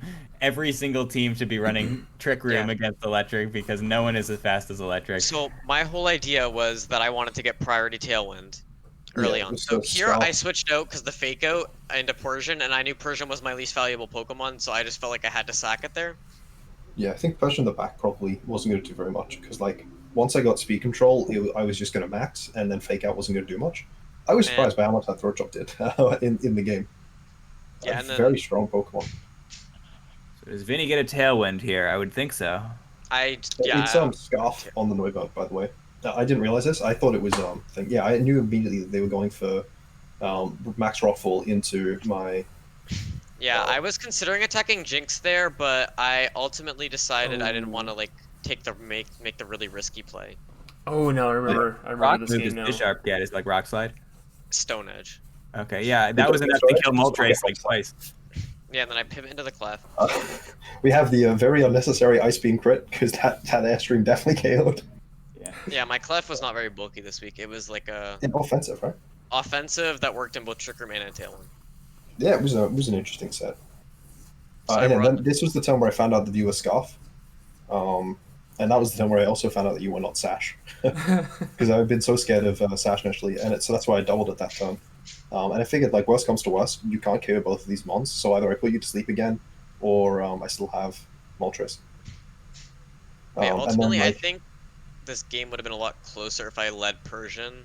Like, I was instinctively thinking to do against Electric's Jinx, because it's Electric Jinx. I had Trick Room on my Jinx as well, didn't I? No, I didn't. I wanted to fit it. Boo, sleep, boo. Look, Lovely Kiss is a good move. It is. Say that, but we're about to watch my match where I use. It's a lovely move. Lovely. So yeah, after we can watch the game two of that too, but going into that, so I knew that game, the Jinx was, I felt like the major problem for me, so I wanted to change it up, and I felt like the fast mode wasn't going to work as well as I thought it would, purely because Jinx really screwed up my leads, so I went Trick Room this game. I actually had Protect on a Pokemon in that game as well, which is not my standard. Yeah, so I figured you're probably going to lead Trick Room game 2, so I brought this out. Yeah, and in all cases when I was playing Trick Room, I feel like I should have led Persian game 1, but I changed that up and led it game 2 because I knew that I had to lead Persian with Musharna in order to get Trick Room up. And I was not expecting you to max the Aleki because it was Specs. Yes, I figured you were going to fake out the Aleki, not the Inteleon, because you knew it was Specs. There we go. There's that Trick Room. And Trick Room I'm surprised Musharna still lived on that. To guarantee me crits. And then I got flinched, so I didn't get the focus energy off. I also didn't get the 50% crit turn 1 that would have prevented Trick Room from going out. So I do think that for me running Sash Persian kind of backfired here because I had to force pivot Escavin early because I was wasting so many Trick Room turns. Was that just naturally living the hit with 1%? No, it was Focus Sash. Oh. It was Focus Sash. I was saying I might want. I knew people were Focus Sash. I had to click I didn't have a Protect on it, so I had to click a move that did not give you a KO. I forgot that I had actually forgotten that Escavalier learned Razor Shell this gen. Or move. That wasn't the move I expected you to rain for himself. Oh, that's pretty cool. Mostly because it also sets me up rain, which is not necessarily in your favor, I think. Yeah, so the fake out there, it would have KO'd the Musharna from that range, I think, because I had attack investment. I was like, well, I'm Sash. I don't need defensive investment, so I'm just going to run attack investment instead. And then this snipe shot with the crit would have KO'd because it would have ignored this attack drop, and it would have been double damage because of sniper. So Still turn, no, I thought Right. that he was gonna do the opposite of what he did. I thought he was gonna lovely kiss the Escav and snipe shot the Clefable, but he did the opposite and it was really bad. Yeah, I thought you had no chance of protecting Uncle Fable there. And I still had 50% chance at worst of KOing your Escavalier there with snipe shot crit. Moral of the Still no story: crit. You make never got a Jinx crit with higher that. No, points. he didn't. Yeah, can we make Jinx 18 points? Jinx should be 10 points. That's what it is in WPF. I still drafted it there, and it was like my MVP of the season. It was how much was it in WPF? 10 points. That's how much No, I. was it really? I thought it was cheaper than that. Yeah. No, it's 10 points. No. I said that, I told you. I mentioned to Pin and Vance, and I forget who else was the mod that I mentioned to from SPF. Ryder. That it should be 10 points. No, it wasn't Ryder. Ryder was really inactive. It has been really inactive just in general. He wasn't around during draft, and he's barely been around on season. Yeah. How much? There's my one crit. There was my one crit. Yeah, Where it mattered. Arna. Hacks. That was hacked. Yeah, I'm sorry. I shouldn't have crit your Michelle there. How many points is Jinx here? Jinx was cost 4, but I drafted it in literally the same round that I drafted it in WPF because it didn't matter. If it was 10, I still would have done it. Oh yeah, Jinx made semis and finals in the practice speed tour in WBG, and they still didn't move it up from 6 points to 10, even though that's what Lemur had said, and that's what I've been saying. I could So see. it's, I definitely think Jinx is worthy of a price hike. I think the 10 is definitely the most reasonable place to put it. Let's go back to the doc. I want to see what else is in that 10-point range. We're doing a little bit of reconnaissance right now. I think Inteleon was 11, and I think it's better than Inteleon. All right, let's see. So So like Arrow, It's Arrow's a really- very good mon in 10. Yeah. Arrow is better than it. Inteleon's It's is Cole amazing is to be a lot better than it. Cole It's should great not be weak 10 points. Like, Gmax Cole is mildly better, but Cole is still broken. Cole In also draft, should Cole be a also- lot higher. It should be right next to. It should be up Yeah. to. That's oversight. Maybe a point It should less. not be that high. No, it should be lower than Gmax, but still like a bit In the higher. Than upcoming WPF season, they're just making the Gmax and the regular form the same Pokemon, and I think that is a very good change because I'm not a fan of having to play 2 Coles in one season. Yeah, I agree with that. I I'm think not that's a fan of having to play Let alone- Cole at all. In WPF, I had to play Cole 3 times in one season because I had it again in playoffs. I beat it in the 2 on-season games that I played it, and then in playoffs I lost to just regular Cole. I think it Because makes the it's just teams. same model. I think that would make the teams more balanced too. Like each team has its own Gmax. No, I mean, they're meant to no. be special like that. No. You get a That's not what I Colossal. said. You get a should Colossal. not- You should not make it so that teams can only have one Gmax. No, you should just combine the Gmax and regular form of the Pokemon into one slot. Well, I So guess there's that's gonna be- you draft right. Colossal, Right. That's You what. get That's what I Gmax meant. and regular. That's what I meant. Yeah, I just think that the Gmax should be considered to be part of the Pokemon, and you should just put it where it is according to that. I Having think 2 that's completely Rillaboons, 2 fair. Cinderaces, 2 Coles is not healthy. I do. I like that too. Yeah. I'm gonna make a that is note. my- I'm gonna make a note right here. Just don't mind me. Yeah, that is interesting because when I look at VGC dogs, I'm just like I see 2 of these guys. I don't know that's how they usually work because seeing 1 Urshifu in your games is already enough. Yeah. Imagine if your 2 guys have Urshifu, it just makes things much more. I guess. I mean, Not- no, I would say just make them the regular. Like, just so if you get Rillaboom, you can use the Gmax or the regular. Like, just make it one slot. I feel like that's slightly powerful because I mean it's not I think that's- insanely You can tier powerful, them. but You can It's tier a them for buff that. for Cinderace and Inteleon because then they get to either decide to set weather or not. Exactly. I mean, I think. I think that's. I think. I think in you'd terms have of to. elegance, it just doesn't make sense to have 2 Rillabooms but 1 of everything Yeah, else. alternatively, if you like if 1 form gets drafted, the other one is just off limit as well. True. that's a great idea from SunSun. No, I don't like that because that still suggests that there's going to be a cheap ass Colossal. Well, You could just move Colossal up then. Yeah, price it properly. Yeah, they just be I the mean, same. I think that it is just better to have them just as the one mob because, like, I mean, I drafted in the speed draft I did. I took Pikachu. I used regular Pikachu because I wanted to set electric terrain, and then in one of the games I ran Gmax Pikachu because I wanted to go for the double power. Like, I feel like you should be able to like pay for that flexibility, but you should pay for it, right? Like you should price it with the fact that like the Inteleon is probably like a 13-point mon now that it can choose between the 2. instead of the like 10/11 point that it was. Either Yeah. way, it's something they can rebuttal on later, but it's a great idea overall. I agree. Yeah. I'm It's excited. just- I'm excited for VGC retiering. Yeah, I hope that maybe this coming season I might have some input. That'd be cool. Oh, sounds like asking to be on the council. Well, Yeah. well, There's a council? there's a council. Oh yeah. Uh, Yeah. I don't really know who was on the VGC council. We had so the Wigglytuff Battle Guild president himself. We had Wigglytuff in there, Strife. I think it was Ryder, myself, and maybe one or two other people. I don't remember. But it'd be nice to have another opinion. it The would. more knowledgeable people, the better tiering becomes. Exactly. that's right. This is- I will recuse Unfortunately, myself. that also means the more arguments that can occur because But they're healthy arguments. strong opinions do happen. discussions. It's fun. Discussion. Yes. I've seen many discussions in my time, especially about random mons like Marsh Tom for 1 point or 2 points. 2-point march Tom, definitely. That one's broken, bro. It's got flip top. I had Marsh down in Ubers League. It was pretty nice. I'm playing against a 1-point march Tom in a Nuvas league, and I really wish it was 2 points. But my opponent has a point they didn't spend anyway. So they could have dropped it at 2-point mod, but instead they dropped the march Tom. All right, and then unfortunately we're gonna have to postpone Rom's Rootin' Tootin' challenge. He was unable to make it for tonight.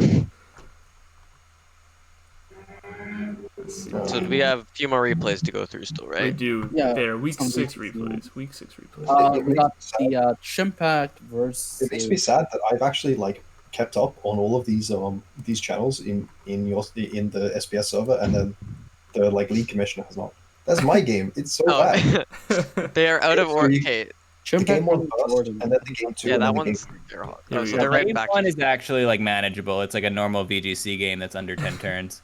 Okay, so in my defense, okay, I need to adjust this real quick. I've actually watched I've got- Jordan's YouTube video for their game yet. It's just on my backlist. My backlist is too long. I've got Give I me a got chance family to in plug town my right YouTube now. channel.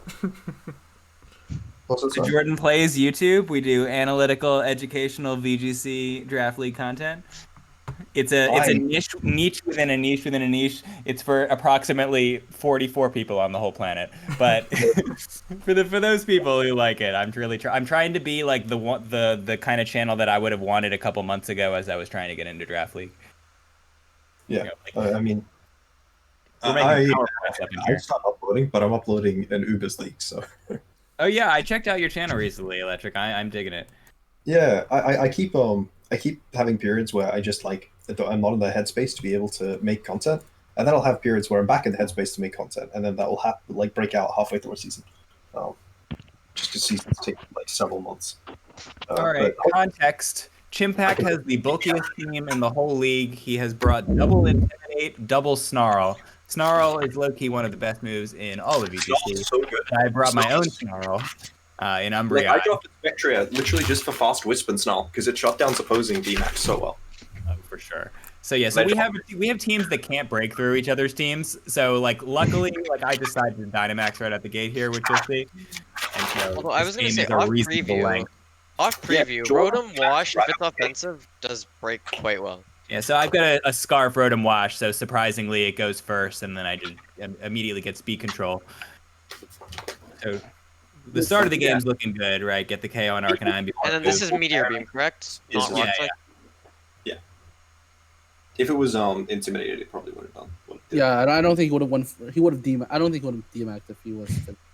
Yeah. But yeah, that's now a we're great doing claim what turn Impact one. does so well, which is like this bulk. He's got Snarl on the Scrafty. He's got a really bulky Blastoise. I think it's got Assault Vest. I'm not Assault Vest, positive. And we go for the G Max. Oh, you went for the overgrowth there, not the Dark? hidden Scrafty. Gotta get that Spadef You drop. went for darkness. That's interesting. And there's the Snarl spam that he's so. Yeah. I imagine the Good. best goes with guard And here. my team is special dominant, so like it makes sense. I to don't just think Snarl. No, I don't think the Blastoise is actually particularly scary for you. I And then wouldn't- due to I the wouldn't- Snarl, it lives at 1% right here. Yeah. Yeah, Wow. yeah, Blastoise is like not a very good Pokemon in my opinion, but Gmax Cannonade specifically is very good. Yeah. I mean, all of like those moves. I think like the Wow. The residual the- damage is healthy moves definitely perform. big. But I would have been targeting down the Scrafty there and not the Blastoise. I don't think the Blastoise really mattered that much. Do you flinch? Let's see it. Nah, I don't get a flinch. Get out of here. +5 attack. It's not +5. meant for me. With the coaching. Yeah, my only physical attacker is Garchomp, so I'm not sure why he was really going for the coaching, but Moltres is a problem. Garchomp, I guess. Yeah. So dodge Well, the he lives Electro. here. One. Yeah, if I hit the Electro Web, then he dies to sand here and I win the game. But, you know, Hey, there are other situations where I benefited. did someone say my week 2 or whatever, where I like missed 2 Electro Webs and an Icy Wind into the same slot? Yeah. Oh, that's unfortunate.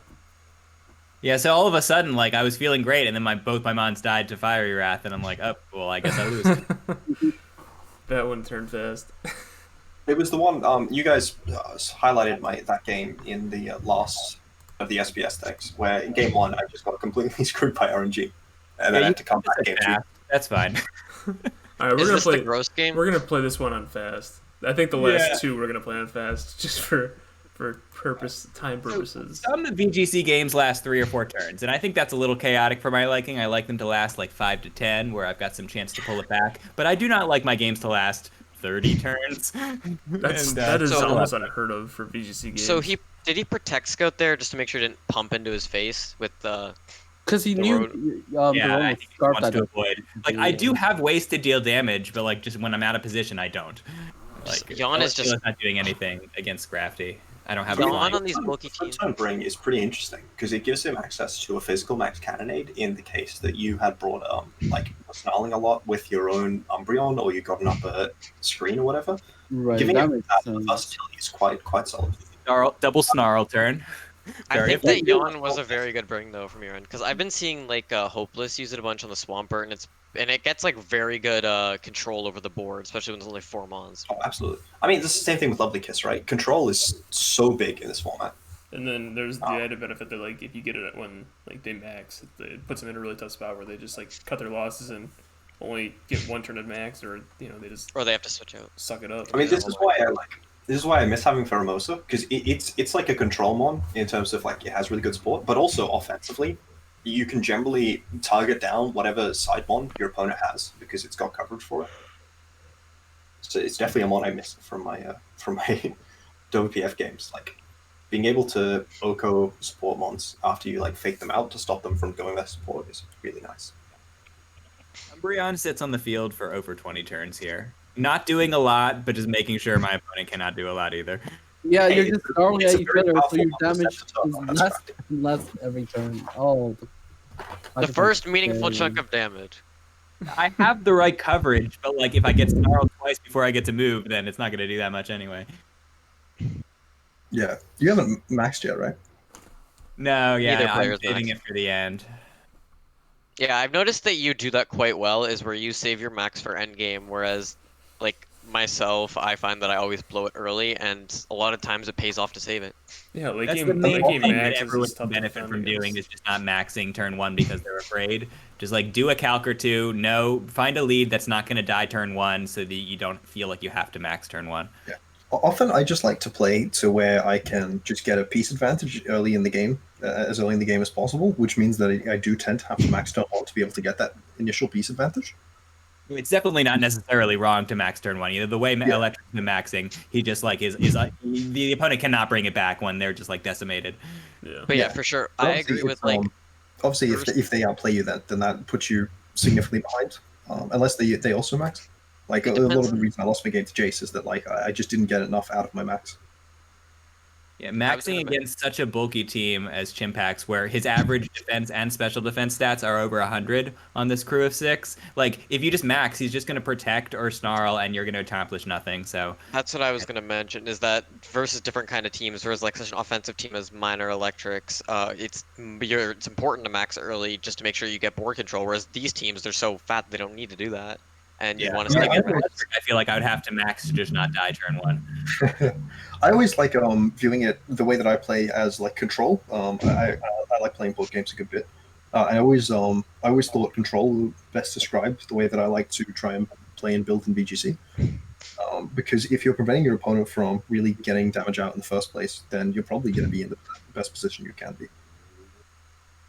Yeah, this was one of my more proud of moments. The stalling out the Moltres Dynamax with protecting the Garchomp, then swapping in Celesteela. I think the third turn he doesn't accomplish much either. Because he wanted to sleep. Yeah. Yeah. I'm Yeah, not he's sure what was asleep. the Yeah, there you go. what was the thought process behind that protect there. You were Because I I guess we could died. gotcha, yeah. I died to a Scrafty move. I just didn't want to die. I'm not sure if it was the right move, but Yeah. and now I finally get to max on turn 25, 20. Oh, you're not even maxing yet. No. Yeah, next turn see maxes. No, that not all VGC games are this painful, guys. this is the anomaly. Dude, How- they don't go over So 10 painful turns. game? I literally Most cannot match. Look, the thing is, I just I can't attack the Moltres because it's got a weakness policy, which I learned in game 1. So I just cannot attack it. And so yeah, the missing the Rock Slide hurts here. You But do it now. Yeah. Yachi Berry for the win. Very powerful Yachi Berry. Yes. Yeah, this Now is here's the max. Turn 27. turn 27 And VGC then the foul ends. play only works because Moltres has so many attack boosts from the coaching. Right. Well, it no, gets it's defense boost It's as well. effectively So, neutral because of its defense boosts. yeah. They worked because it was a crit. Finally. The crit certainly Was did that help the him. longest VGC match you played? That's the longest one I've ever seen. Same. That's not the longest one Chimp had. Chimp had one go to 34. Yeah, Oh yeah, didn't the last game go longer than that? No, this game was like 10 or 15, I think. It was kind of the same situation where we realized like Snarl is the only way to go.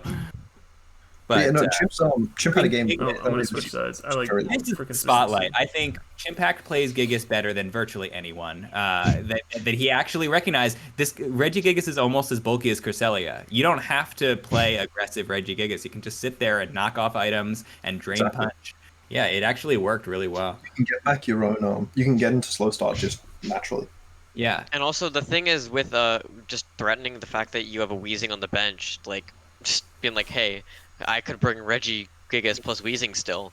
Just at obliterate any you with time, one. Regigigas can go ham, but it's not that bad when it's just doing the bulky stuff. And then we get a couple coaching boosts too. It doesn't Oh need my to- god, that felt like This a is lot. also the first game. Because it that- doesn't take into account. It doesn't take into account slow start when Oh. when Umbreon goes for foul play because Umbreon doesn't have slow start. Slow Right, start yeah. just halves the Sir, power. double-edged sword when you're against foul play. Yeah, I mean, I honestly had forgotten about that interaction. That was pretty cool. And it's also, this is the first game in the series he's brought out Regigigas, Yeah, which is interesting. I don't know. 'Cause, he I didn't- still don't know if I think Moltres Galar is very good. In all honesty, Oh, I think it's phenomenal. Good. It's very scary. Sorry, Rat, one- it's an amazing One move. criticism I do have for Chimp though is he's been using it pretty well, but he has not been using the Moltres Comfey combo like at all. He doesn't I have mean, to. I think that I thought he did. no, I'm not sure that he does. But even Oh, then, that I think explains it. probably people overusing the Moltres Comfey combination is probably why I'm not big on it. Because like, oh, you're doing damage to the thing. I mean, I just feel like Moltres is very easy to shut down. If you're well, it can be very easy to shut down with the opposing Snarl with opposing screens. Yeah, that's fair. I was saying not even necessarily for. I mean, self-draining Kiss into weakness policy is great, but also just the fact that you can give the Moltres healing because it is such a naturally bulky Pokemon that will gain its own stats as the game goes on. I mean, it's bulkier This than is the regular key turn Moltres. right here. Protecting the Garchomp so that I get to survive one turn. I did the calc in the middle of the turn whether Celesteela could finish off Moltres there. I thought I'd won the game, but then this happens. I'm guessing it burns. Yeah. Oh, no. Oh, the burn! Yeah. That's right. I That forgot. was huge. Yeah. No, I mean, like some other things went my way. I'm not saying that like I got hacked out of the game No. or anything. Yeah. It's just I really felt great by making that read, and then nope, Pokemon decided nope. Yeah, then you just Yeah, no, I remember. I thought you were I thought that like it was possible you still won off a crit here. Yeah, I think. I mean, I wasn't You would've there. got it right I remember I there. thought you How won is the off, crit? and then you crit, and then you didn't. I And remember I think you that. got a crit again. You got a second crit. I'm pretty sure, right? No, that's it. You know what a good bring. Leftovers Arcanine with Morning Sun and with Snarl. I mean, it's just a very hard to take down. Really, really shut down your He team. kept coaching it too. yeah. Yeah. That was So- a tough set. That was really good. That is the embodiment of fat VGC and slow. Now Like- let's get on to the crazy VGC. Yeah, no, that those The real games. VGC. Yeah, well, Not the crazy I don't know, VGC. So game one's the very bottom one. this isn't. I don't know if I'd call this real VGC. So the context going into this is Daniel was 05 after Lemuro, so he like wanted to like obviously do something a bit more casual. And I asked him, and it like I remember asking him when he wanted to play in his AMA, and I forgot who brought this up, of doing like a heat me match kind of. Yeah, But either look- way, we both agreed to it. He may be 0-5, but he still has more points earned than 1-4 players. So Welcome to Draft League, where you can slap a weakness policy in Dynamax and anything can be good. So I did tell him to in- bring in like Dmax Cottonee because Okay, Yeah. he's a big fan of the Dmaxing anything. I wound up in my game against him. I had to trick the weakness policy off his Vini so that I could kill his Vini without it killing my entire team. Because then he weakness policy boosted my Grimmsnarl with that trick. but he acrobatics his own. yeah, he had weakness. You'll see what it was later. Yeah, Yeah, you'll see okay. game 2. So there we have the non-imposter Ditto. Very based Limber Ditto. Limber. The It has cover- to be the actually. cover- It has to be Limber. Nice. It's Limber Quick Powder, Body so I press can fast switch one. Urshifu, which is another Quick, surprise quick ring. pull, you mean? Your That's not defense even body the Quick powder, most no, exciting quick, part about quick it. powder. Quick powder is an item you can put on Ditto that makes it go ×2 speed. Oh, Oh, I didn't Wait, know what? that. what on earth? It has this item? Yeah, Ditto exclusive. So then I bring him my Cinderace back in. So what do I you was want just wanted to Scarf then? coaching my Just own thing. quick powder. right? Yeah, exactly. No, it only works while you're Ditto. Yeah. Oh, Oh, the soak. Damn. Self soak. It's big. So yeah, we were brain. both like self-buffing here, but he also lost his stab on his body crest because that, so his didn't do very much. Right, that's the thing. Wait, he self-soaked his own body. he just like these next 2 turns with Daniel are pretty funny. And so then now he asks me to not attack his Shifu because he didn't realize what guard swap was, so I respected that and I did not What do you attack think it. it did? Maybe he's Oh, out of, he thought like- it was guard split, not guard swap. So I let him get the guard swap back Oh, on. yeah, he wants to... This is normal. Yeah. And then this is when when I pull out my my pledges. It's good. So now I have Serene Grace effect on my end. And because he wanted a So I super assume you're hex going to go game. for the very powerful Zen headbutt here and get the and flinch? I'm a nice guy, so I court changed it onto his side, so he could ice punch. I me. didn't know you can core change those kind of stuff, but that's... Yeah, no, I did know that you could go and change pledges. It's such a weird interaction. So then I decided to reset up the pledges so that we both have extra hacks. Very powerful. Is he going to get the ice punch freeze? No, no, he's not going to get the ice Oh. punch freeze. And up until that point, he completely forgot that he had Iron Defense on our Sleep Talk on the Urshifu. Like, why didn't you click it earlier? What? Dude.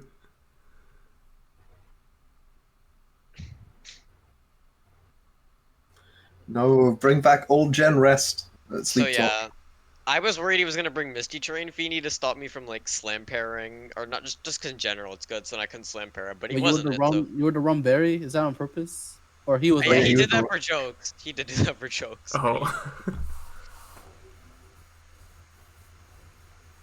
Okay, so now watching. Okay, I'm gonna hit it at normal speed. Now watching this game back with like the context, this was meant to be a heat meme match. Like some of these plays make more sense to me now.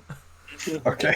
Yeah, You thought this was like a full Ethereum? I watched- yeah, I watched this, like- I was like, what? I watched this first time without like any like warning, and I was like, "What are you guys doing?" Like, It actually gets very close down to the end, but yeah, it the does. Ditto comes in. Game 2 is the best. Yeah. Oh Okay, no, so- not the self trick, the life orb. Oh my god. It's impossible to be defeated. It's now life orbed There's a non-stab grander body. plan that's in Game 2 with that. So yeah, at this point upcoming, Daniel asks me to let him rest or whatever, and I just or no, I think he blew up my Blastoise, yeah, and then he asked me to let him rest, and I'm like, no, I have 3 PP, and I actually was still trying to win, and then he got mad and forfeit. All right, we go to game 2 now. I mean, you could have gone for wrestling talk yourself, right? Because you were But I have prepared. 5 PP on all those moves, so he ultimately just wins unless I crit. And I still want to win. So this game, I let him do the Cottonee stuff. Self acrobatics, weakness policy, Cottonee, everybody. The only it's chlorophyll. It's chlorophyll. Yeah, so I skill swapped because I wanted Prankster on my Mushard, and he was chlorophyll, and he wanted it back. So I was a nice guy, and I tried to give it back. But you can't skill swap Dynamax. Oh, I didn't even know Oh, you I could didn't know skill swap that. Neither Dynamax. did I. I guess that's so you can't give them emergency exit. Maybe. Oh. So I bring in the Ditto Dude, transfer, this game, what? A pair of. and Imagine if you were weakness policy on the Ditto, and then you were +4/+4. Two That trick is a Dmax, very powerful tech. double Dmax Cottonee on the field. Too powerful. and Yeah. we agreed to VGC. let it attack the Cottonees attack each other. So that's why I clicked dig. Oh, I just realized that that you are your telepathy on the Cottonee as well. On the Could you, Musharda. Yeah, because the Mushada skill swap telepathy to his Cottonee, so your Ditto, when it copied Cottonee, also got telepathy. Oh, I didn't realize that's how That's it why works. I was like, why are they slower than Yeah, everything? I in thought it Sun? was chlorophyll. I expected it to go first too. Yeah, because they skill swapped the chlorophyll off. So the last game is honestly quite sad, but also hype. But so Game 3. Daniel brought the Gmax P out, and I asked him let's not Dynamax, and he agreed, and then you'll see what happens. And he's just like, nope. Yep, he brings out the big guy, and I was just trying to do my pledges. Immediate paralysis. I mean, hacks. Broken. Double Hacks? paralysis. Damn. Hacks. That's what made Gmax Pikachu is good. I like it. So, So yeah, privileged. and he my God. slaughters my my Pikachu. mods get random stuff Because you everywhere. had Ditto, you ran So this game looks done and dusted, but Wait, that's actual Diggersby? yeah, this What? game was not actually done and dusted. Man was just going for the points. Look, if there's this cleft, there's always Wait, a why way. did he give you a life orb? He tricked me the life orb, and I had a sticky barb because I wanted to bring Flink sticky barb, so he ended up having a bad turn. That was a very interesting play on his behalf. Wait, he went for the setup there instead of trying to give you to get his life orb. I don't know about that one. And then I Okay. pull up that, and then at this point, I think I tell Daniel at this point I tell Daniel not to attack anything and let me just play this turn out, and that's why I was trying to make it a 2-2 game, but Everyone was a doubter. Everyone was a doubter. But I voted for Daniel. I knew he was going to win. I voted for myself. Show Yeah, now. do we do like superlatives at the end of the season? Because this got to make the highlight reel. That was game. that was pretty cool. That was a fun one. It was definitely a fun game, I think. That was definitely spice worthy. All right, so at this point we're an hour and a half in. So leave we've only it- got we've only got 22 and a half more hours to go for the 24-hour I can see race, like right? a custom. Who's that Pokemon for the VGC guys? Oh, we don't. We'll have to make one on. Who's that Pokemon? It's You want to do that? Incineroar. All right, I'll give you guys a choice. We want to do who's that Pokemon, or do we want to do the We can do both. You got time? All right, I've got time. all right. I have time. Well, we can do a 90-50-10 first. Okay, We can also do that quick. Wait, all right. Do you want me I to should start? probably open the So dock. okay, so Alright. also Hey, Vinny, you thought about that. okay, so let me get So these docs open real quick. So first, let's give a preface of what that means. So 90, Which, 50, like, 10. So basically, you're supposed to make 3 predictions. So the first prediction is what you think, what you're 90% certain on. The second one is what you're 50% certain on, and the last one's 10%. That's so it. I guess yeah, likely odds. In a way, this so came into my head when Hawk was talking. So he was like trying to get something for this like discussion piece, and I would. So again, like I mentioned earlier, I like watching esports, and this is something I've seen before, and it's very cool. Way to like lay out opinions. I watch esports. Esports is fun. wait, 90% chance, 7D sweeps 2-0 in finals. All right. Got the docs open. Who wants So do we want to just do one person goes entirely and does theirs, or do we want to all do like our 90s, then all do our 50s, and all do our 10s? Let's do everybody does one of the 90s and then 50s and then 10s. So we have time to Okay. think. Okay, I'm gonna save my 90 for last because my 90 is like a crazy 90. Okay. Okay. Who's going first? So okay, my 90%. I think that in semis, Hopeless's Colossal's gonna sweep. That's my 90% prediction. 90% chance that in semis, which is probably gonna be against me. That's Hopeless's crazy Colossal is gonna sweep. because you're predicting that they make semis first as well. I think I'm very confident in. Like, I mean, it's only 90%, right? There's a 10% chance. Yeah, right. 90. All right. Well, You know, I'm this 90% is I think. sure that thick defensive VGC is on the Wait, rise in draft I didn't league. even mean. I meant Robin, not Hopeless. Hopeless is the Charizard team. I'm tired. they're Sorry. pretty good. Yeah. Jordan, say it again. Yeah. Sorry, I meant Robin, not Hopeless. Defensive, Robin's cold. damage deafening, lame VGC is on the rise in draft league. People are going to be bringing their snarls, their will-o-wisps, their intimidates. Games are going to get longer, especially as playoffs roll around and people just don't want to like win or lose on a coin flip. The game is going to get a little bit lamer, but it's going to get a little bit more skillful in the process. How It's sure are funny you on 'cause, that? like- What was your percentage? I'm 90% sure that Alright. the amount of people bringing snarl and will-o-wisp and moves like that is going to go up. All right. That's funny because like you think that my team's very offensive, but like all my decisions are like, oh, does this Pokemon have Snarl? Does this Pokemon have Electro Web? Does this Pokemon have Icy Wind? Does this Pokemon have Wisp? Like, there's always I been hear like high play. I like having offensive mons that can do limitations, like we saw with that Arcanine. Very effective. I can jump right into my 50% because we're on the page. I am we have more 50% 90s. Wait. We got more 90s. Bullhawk. We have more 90s. Might be. 90s. Man. So I'm actually. would you like me to do my crazy one now that I've Electrix is already kind of crazy? Yes. Give me time. Yeah. So do you want to head over to the Zapdos talk for me? Yeah. So my prediction, my 90 is that Alchemist is gonna win the entirety of Zapdos. So it may seem a bit out there because it is, but he's just seemed to me a step above, and he's like I would like this is not in my opinion like even my opinion. It's just objectively correct that I think he's the best player in that whole division, not just at draft, but just at Pokemon. Like, have you seen the guy play? He's so good at ladder. And then he's got a good team behind him. He's been getting more comfortable over the entire season, getting stronger. I just think that no one's going to be able to beat him. He's been Have doing you had pretty many solid. interactions with him? Have you spoken to him at all? Yeah, so at first I learned who he was because he's Arthur's cousin. And then I've, like, prepped with him a little bit in, like, a smaller server and just talked to him a little bit, and he's a nice guy.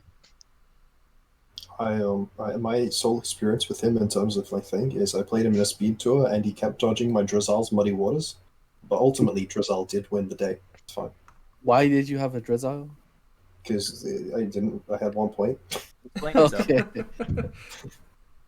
It was good. It's a good mod. It literally won me my game against Alchemist. I brought it instead of Landorus Eye.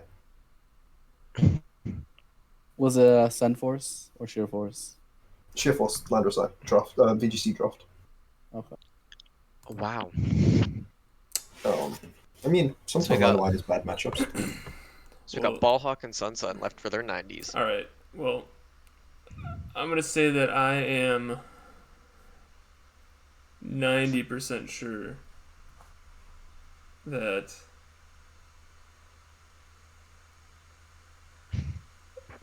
I'm not So sure drum what to roll? say. Do you want trouble? Okay. I'm 90% sure we're gonna get at least 5 teams that are gonna make some crazy transactions today. Is this the last week for transactions? Yeah. Yes. Yep. Tomorrow, Oh, which Um, tomorrow at this time is Sunday. It's the last day for transactions. Yeah, to make sure it happens. Did you guys put up an announcement about that? Like, I'm sure Sunny's doing it right now. Yeah, it will be one. So I make sure it happens. All right. I'm gonna say I am 90% sure that JCap's Mega Garchomp is going to be kill leader in Moltres division. Okay. JCaps, if you're listening to this, make sure your Jirachi beats out your Mega Chomp. Do it, JCaps. We believe in you. So do we want to start? Does anyone have a 50%? Yes. My Alright, 50 is very boring. I have Would you like the me to- best 50% about the only division that matters, which is Pick'ems. My 50% prediction is that I think Vini is actually going to win Pick'ems. I like it. Oh, you think I'm gonna overcome Hawk? I believe in you. I think my 50% prediction right now is that Vini is going to win Pick'ems. Now, it's not the most confident I could emphatically be, but I'm Vini.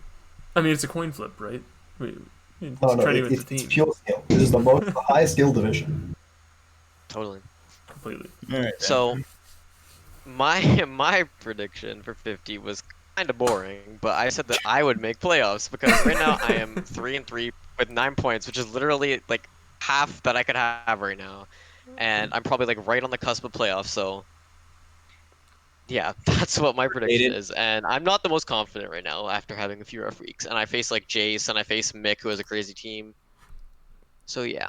And for context, VGC's standing is a little bit different if you haven't been paying attention. They go by Best of points because it's a best of 3 setting. So they go by points based on how strong their wins or losses were. And then it goes to direct game stats and then differential stats. So a little bit in different standings down there in VGC. Yeah, my 2 games left are against Lemuro and Mick, which are the 2 scariest people left. Like, I'm playing HDK first as well. It was another terrifying thing. And he is Colossal, I think. Yeah. Or is he the stack team? He's got something terrifying. I think he's got tornadoes. My Shit, that's 50%, I'm 50% sure that someone is going to make the playoffs with fewer wins than someone else, and we're going to have a discussion about whether the point system makes any sense at all.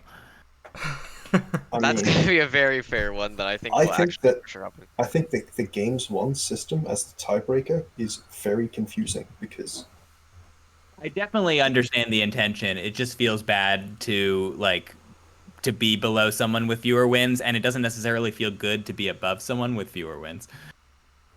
I was mean, mostly like, looking at Cheesy because I think Cheesy, like if he picks up like a few like actual series wins, and look at him, he was 0-4, but he still picked up looks like 1 point every single series, and now he's getting a win. So he's looking like not that bad of a spot to like upset someone like Jordan or myself to get into a playoff spot. yeah, I mean, I think that like it should.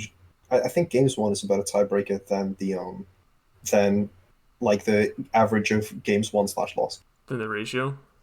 Yeah. Yeah, the ratio. Be tiebreaker only. Yeah, that's fair. I can get behind that.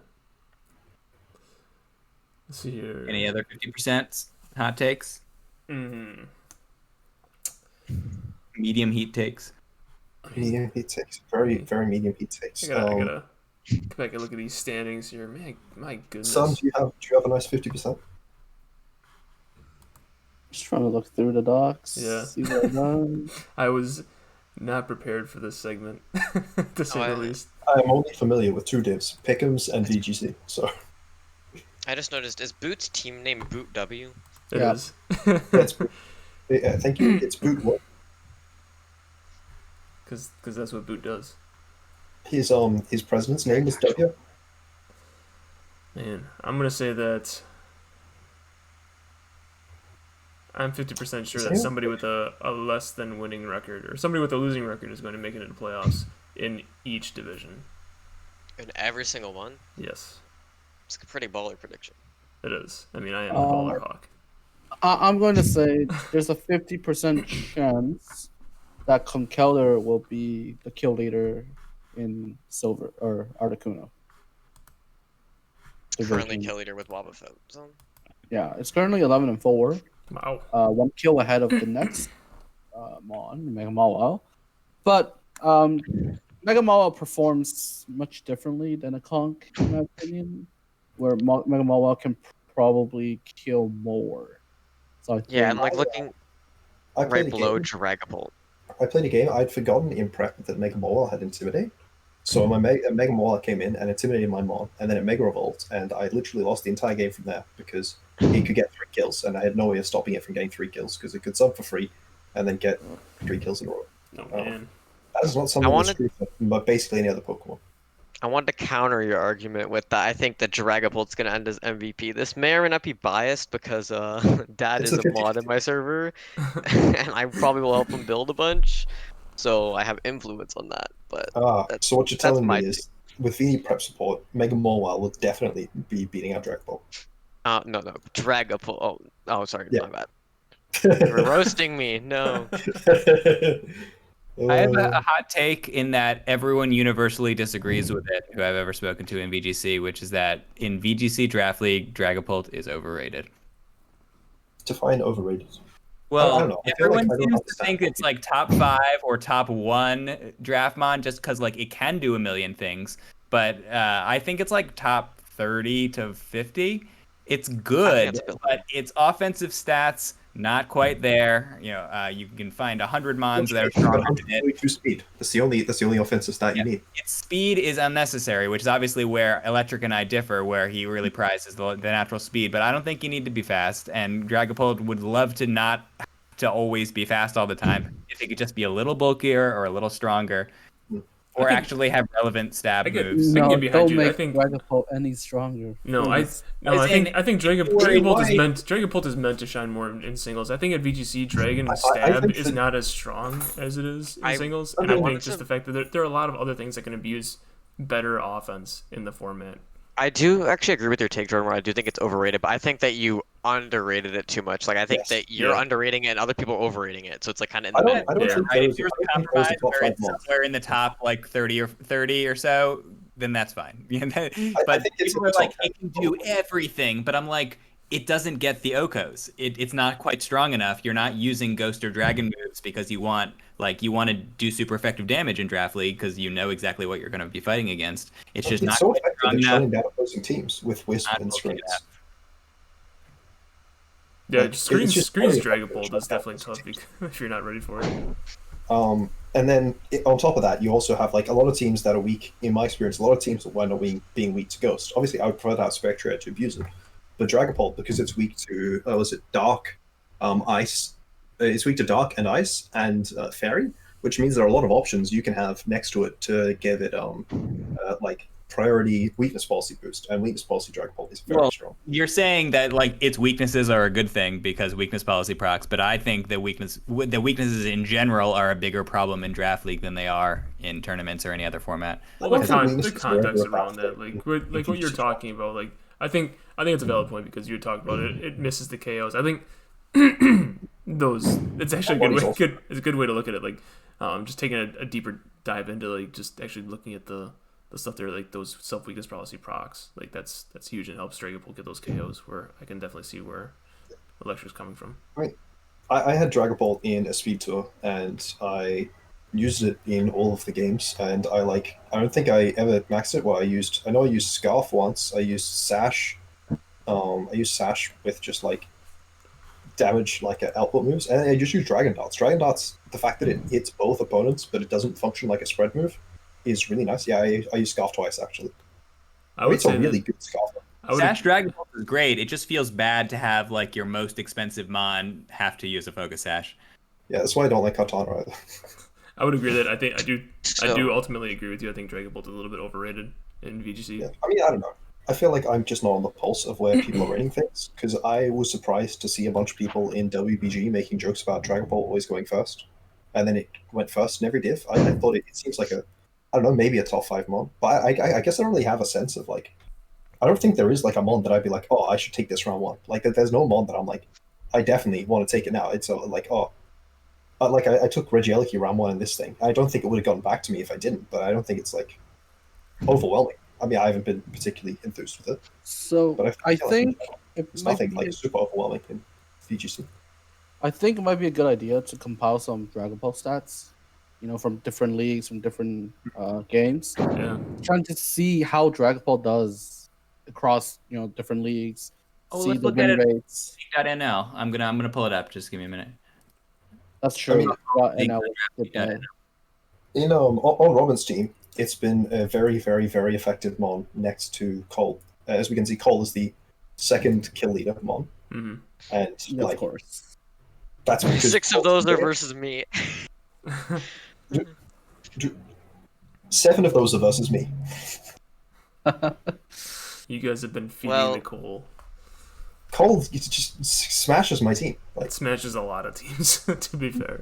So therefore, Dragapult is not good because me and Electric are bad. End of story. yes, It's more so the that's why pool. I'm bad. That's why I am where I am. That's why I am currently top of the leaderboard. And when stats are updated, I'm like in the middle of the top of the leaderboard. That's because I'm bad at the game.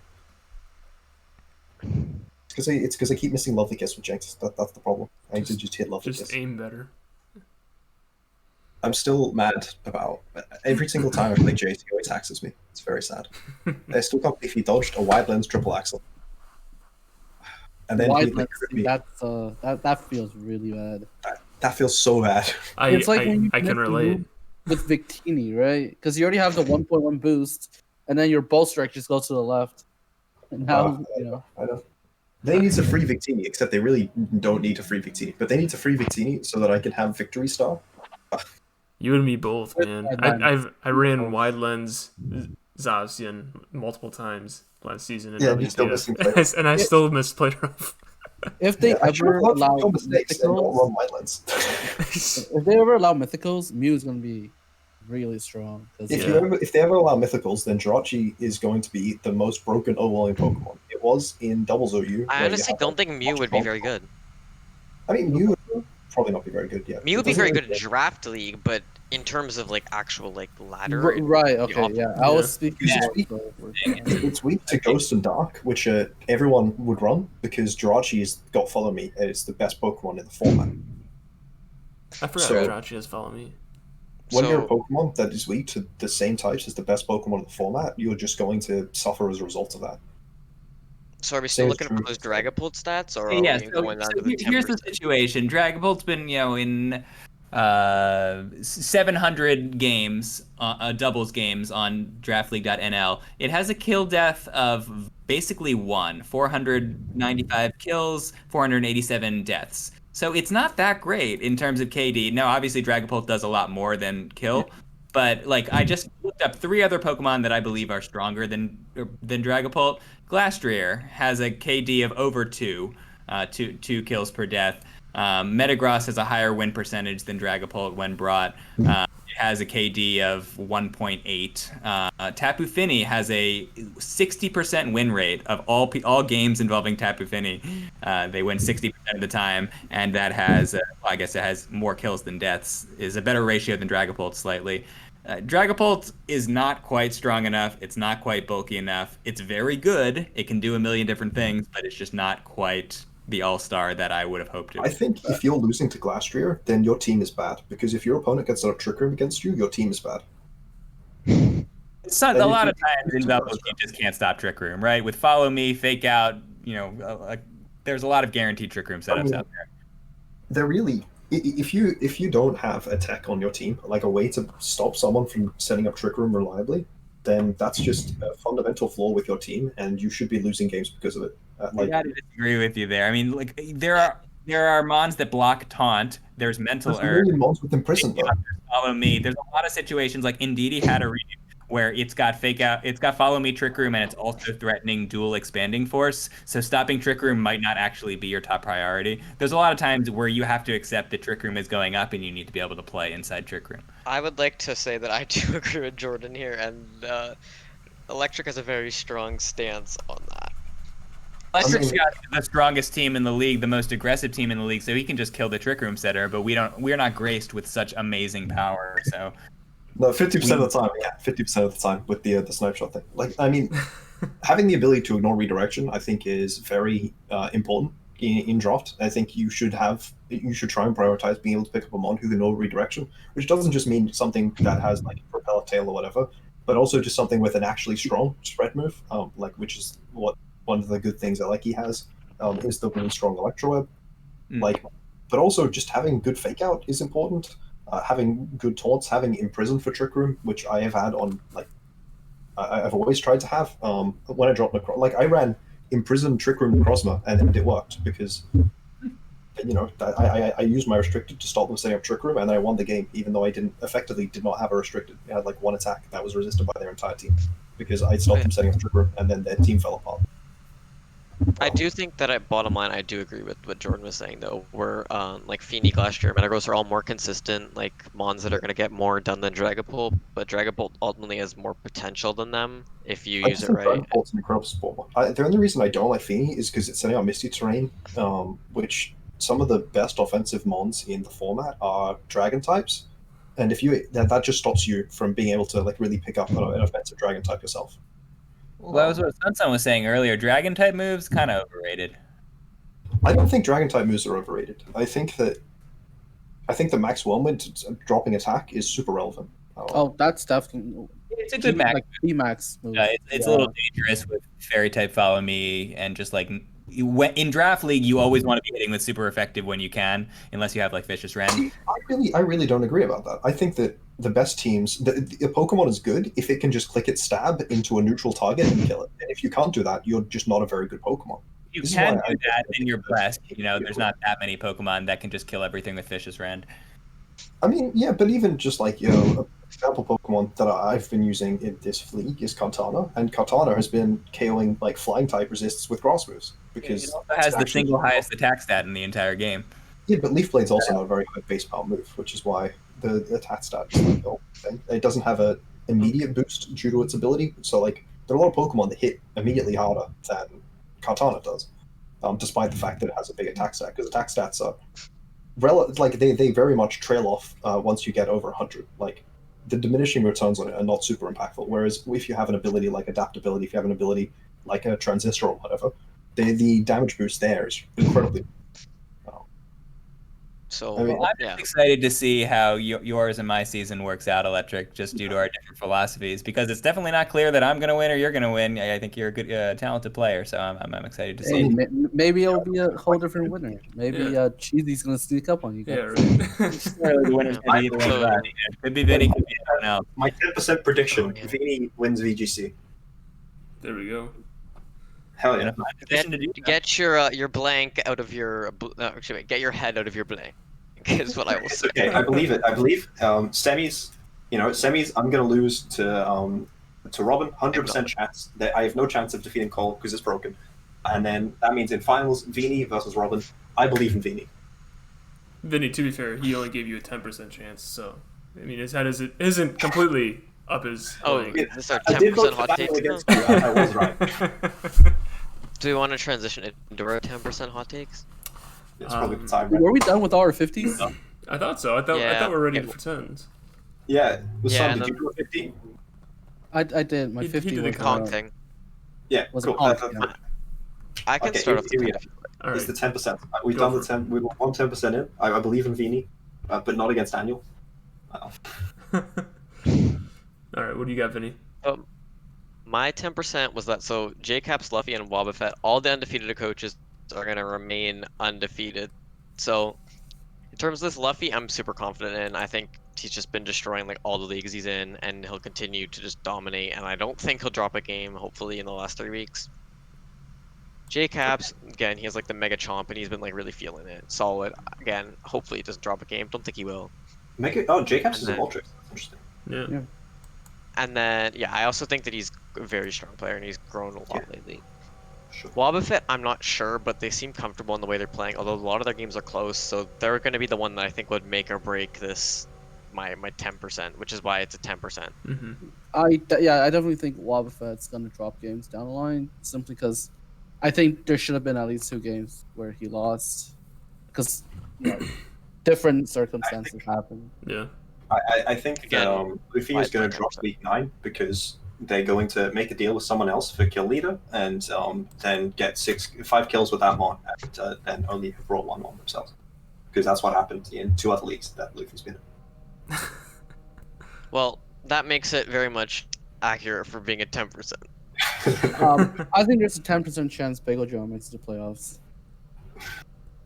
That's so rude. How dare you? That is rude. I know. Look, just because it's true, just because you're correct, doesn't mean you're right. You know. All right, like, I'm gonna counter that. because I mean, as I look at the standings right now, Bagel John is technically ahead of you. He is ahead of me, but you know what? I'm gonna say there's a 10% chance that SunSun makes playoffs. Okay. Yeah. Boom. I This would be the first season that SunSun. Wait, no. I'm gonna change that. 10% chance this is the first season in SPS that SunSun has participated in that he will not win a championship. he won twice. That's a 90%er. Nah, that's 10% worthy. All right, Jordan, what's your 10% to wrap us up? Well, so two-parter. I'm reasonably certain that VGC draft leagues are going to experiment with like banning stuff. Like, unfortunately, Game Freak does not take like an active role in balancing their own game. But draft league is its own format, and we should experiment with like banning Moody and banning like evasion and the stuff that most people agree, even if it's not overpowered, is like not the best parts of our game, and we could probably. But like, where I'm 10% sure is that these discussions about making a healthier VGC will actually work. Is that they're going to descend into discussions of what is fairness, and oh well, that's kind of nuts, but I like it, and therefore I don't want to ban it. So unfortunately, it's going to run into the same issues that the singles competitive format has run into with trying to ban things. Unfortunately, people can't agree what's fair and what's fun. It's a very hard discussion to have. I think there are some obvious things that we should do to improve our game. It's just very difficult to have those discussions. Well, Jordan, if you had one move that you could ban from VGC draft, what would you ban? There's no. If I was to wrap, it would just be Colossal. Like, Good yeah, move, good move. Colossal. Colossal. Okay. I hate it when my opponent clicks. Oh, So I'm trying to awful. think. both of them. Honestly, just go I Steam think Engine if for me, ridiculous. I would say Trick Room, but then Trick Room would completely centralize the meta around fast mons. But I was like thinking maybe getting rid of stuff like Not Trick Room unhealthy. and I think banning like Trick Room and Tailwind could be interesting because those are the more like solid speed I control don't effects think rather that than like benefits- Scary Face or like Electro-Web, that stuff. I think like Mhm. banning Tailwind and Trick Room could be cool. But I don't think that benefits the metagame. Or No, yeah, I think the game is a lot better with speed control. It's one of the most interesting parts of the game for me. Yeah, for sure. It makes the game a lot more dynamic. I don't think that I would necessarily enjoy that. I think banning Trick Room is just kind of going to make a whole bunch of mons that were okay, just completely useless. If we Yeah, look that's at a like the good point. top tiers, right? Glastrier will be gone like instantly.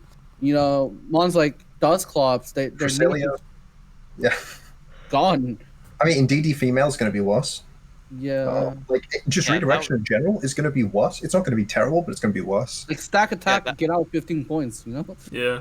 That was just a fast thought in my head that I thought, but it does not. I really don't think Tournaments with weird formats like that, like no Trick Room or something like that, just to see what happened, see people's ideas as to how the game would be different. No. I guess the item other thing clause. that most people would look to ban is Oh, Dmax. that's a good one that Pock said.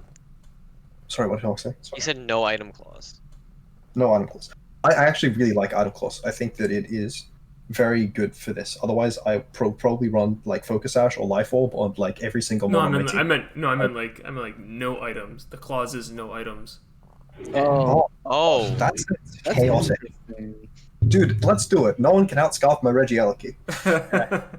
Yeah, just hard nerfing every Marowak. Exactly. Okay. Yep. Marowak. Alone the Mirror, get out of here. Porygon 2, take a seat. Oh yeah, Eviolite's gone. Paragon 2 is still good without It it. Every is. run safety goggles, Yeah. oh, Mungus would actually God. be broken. Smeagol running Spawn again. I'm sorry, Jordan, you mentioned Moody. I don't think Moody is broken because it doesn't boost evasiveness or whatever in this gen. I don't think Moody is like in I VGC. think the discussion should not be around this is overpowering, right? Because we actually do have discussions when something's overpowered, like Yeah. Game Freak actually like nerfed Intimidate because it was too strong. It's not because it's too strong, it's because 80+% of players find the game less fun when it is present. Yeah, Right. Moody. I don't know. Like, I thought Moody and Smeagol last gen, the accuracy boosts and the evasiveness drops and whatever, evasiveness boosts were just completely terrible. But I think that now that it's not there, I don't think it seems particularly unhealthy to me in a doubles metagame. You can't really viably do like the thing in singles where you just like sub protect, and like toxic stall things. Yeah, no thank you. Yeah, it Yeah, doesn't pretty much. promote a good playstyle, which I guess makes the game I'm less fine fun. with banning Chansey. If it needs to be done, I'm fine with banning Chansey. Just Chansey, no, not Blissey. I mean, Blissey is much less bulky than Chansey. Right. Well, Because it Blissey doesn't can, get but, EVO. but Blissey They can can run ahead of technically him. do the Your same thing. pain split, your powers, sorry, guard split, Chansey with Shuckle, which means that you then have 230 defenses that are multiply 1.5 by EVO. That's a lot less good on Blissey. Just bad. Just 1.5 times less. Yeah. So it's like, I mean, The thing that I was thinking about is imagine how frail Shuckle would be after the guard splits, because with its Fizz Def. it's good It's spit done its job after that point. Yeah. It's got spit F, it's fine. You can just switch out and get his defense back. I'm pretty sure Chansey, after a guard split, lives like Pheromosa close combat. I'm sure it does. Pheromosa isn't the strongest hitting fighting type. Pheromosa is But it not was like Mega strong fighting type. Lucario close It's the one combat. that I used, so. Mega Luke. Powerful close combat. Yeah. But I don't know. Well, Mega Luke is not a mod that's super common in usage in VGC, to be fair. Well, it's not even common anymore because megas are dead. Yeah, but even when it was around, it was. It was. I mean, it was pretty strong. Like it was pretty strong. But it's too Like, frail, and then yeah. it was also an Major offensive steel glass type, not an cannon. offensive fighting type. And Meteor Mash is not accurate. But I mean, there were cool teams using it. You saw with Mega Metacham as well. You saw Pheromosa as well. Like fighting types had definitely a niche. Oh my Last god, yeah. Wait, Mega Medi's definitely the strongest fighting move in the game. Yeah, I don't think Chansey lives in Mega Metacham high jump kick. But the coolest thing about Pheromosa and Metacham last gen was that there was you could sack them with high jump kick into a protect or a ghost type, and then that gives you a free switch into the next mod. That I thought was a friend of mine who from the local scene, Graham Amity, famously made finals at US Internets with the Mega Metacham, and that was a big part of the malleability of the game that he was really big on, was the ability to sack them all with a jump kick. Was super cool. That was cool. If Magirna was allowed to, imagine that that could be like a strategy where you're using like Magirna, Mega Medi, and like just giving yourself. Okay, I take it back. Guess how much Mega Metacham high jump kick does to God Split EVL 8 Chansey? Under half. 30% What? max. 30% max. That's with a pure power boost. Gross. That is That's not healthy. These young folks have the stamina to be doing calcs after 2 hours of Pokemon discussion. Prop. Yeah. Why don't we just open up the calc, you know? I mean, Congrats to us. We've officially hit the longest like episode 3 of years the long. podcast. I was just about to ask that. Is this the longest It one is. ever? It is the longest by a I good like half it. hour. I I like that think. it's okay. We can push to the 24-hour Sky Pillar sit down. Oof. We, I like we how had you that bring- really long one with like 7 people, right? That was a long, don't but I know. think it was like that might have been like an hour, and it was either hour and a half or an we hour and went through 45 like minutes. every division's playoff games. So yes, I can confirm that he does not have Confe and Moltres Glock, because Confe is not drafted by anyone. And he doesn't have Sylveon Moltres Glock, because I have Sylveon.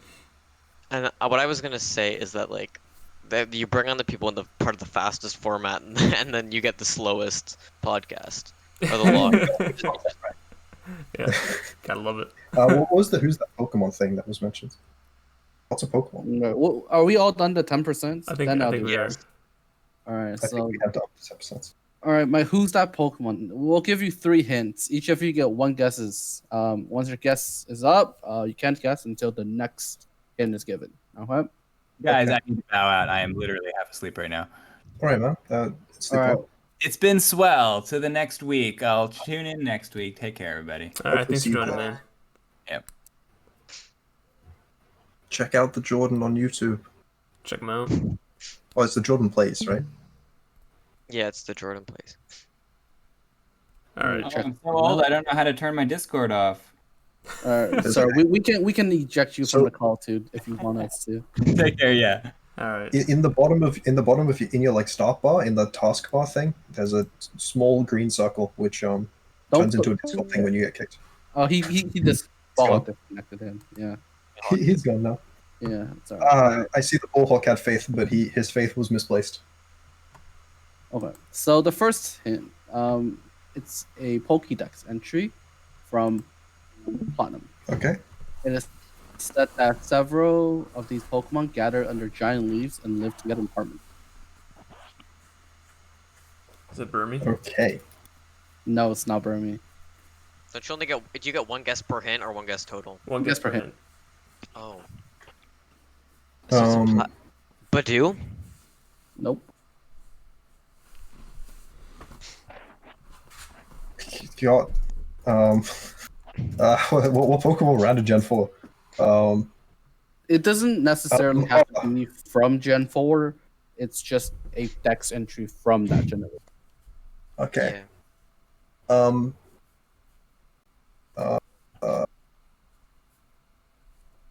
I don't know. Like, I don't know, Snova or something under like a big Avomastar.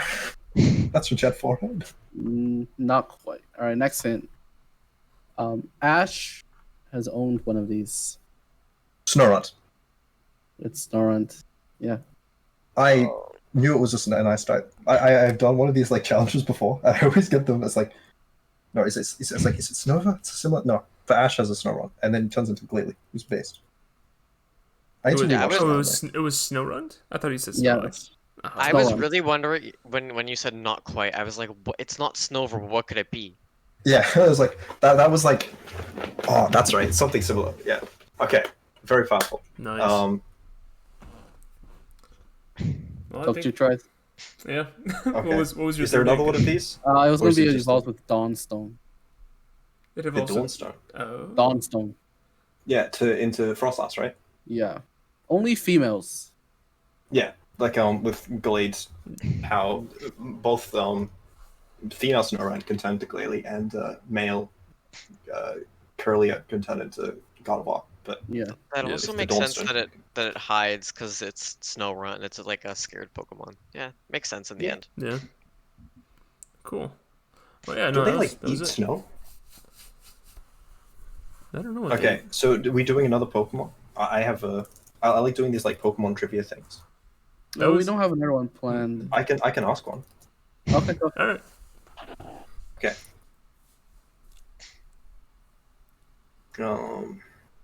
So,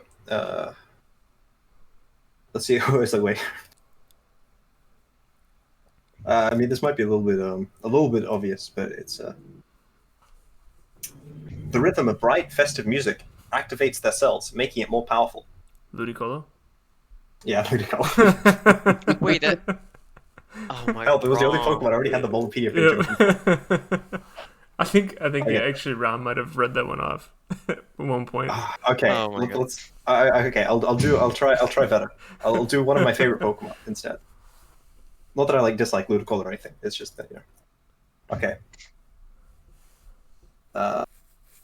Their legs and hands have a mind of their own, and they will move independently, but they usually follow the head's orders. Pheromosa? Pheromosa. Sorry, someone else said something that wasn't Pheromosa. Wireless. Sphylis? No, it's not Sphylis. It wasn't Pheromosa, right? Is it? It was not Pheromosa, no. Wait. Tegs. No, Its wait. limbs have its own thing. What? Wait. I'm trying to think. Is it I'm trying to Hoopa? think Is what's your it? favorite Pokemon. Is it Hoopa Unbound? It's not Hooper on back. I don't know. I was grasping at straws in that one. Wait, repeat the dex entry again. I want to see. Their legs and hands have minds of their own, and they move independently, but they usually follow the head's orders. That's from Alpha Sapphire. Legs and arms. Is there another hint? Okay, so the next hint. In the anime, they were under the Ninja Saizo, and they were a ninja Pokemon, and they used it to help train up Ash's Froakie to be a ninja. I didn't watch that anime. The I Gen do 6 not- anime was quite good, actually. I watched some of Like- it, but I missed that. Gen 4 was on the start of the decline, and Gen 5 was rock bottom, and then the Gen 6 anime, it started being good again. Okay, Yeah, I do so- not think this guess is right, and I don't think this is one of your favorite Pokemon, but I'm gonna go with Mega Medi just on the off. Mega It was Medi. not a Mega. It was not Metachan. Mega Megas are a whole thing. Yeah, no, it was not Metachan. I would have just accepted regular. If it's Try to Pokemon. think what would train up damn Froakie. What Pokemon are ninjas? This is the most ninja Pokemon. Okay. I can give you the third and final hint. Go ahead.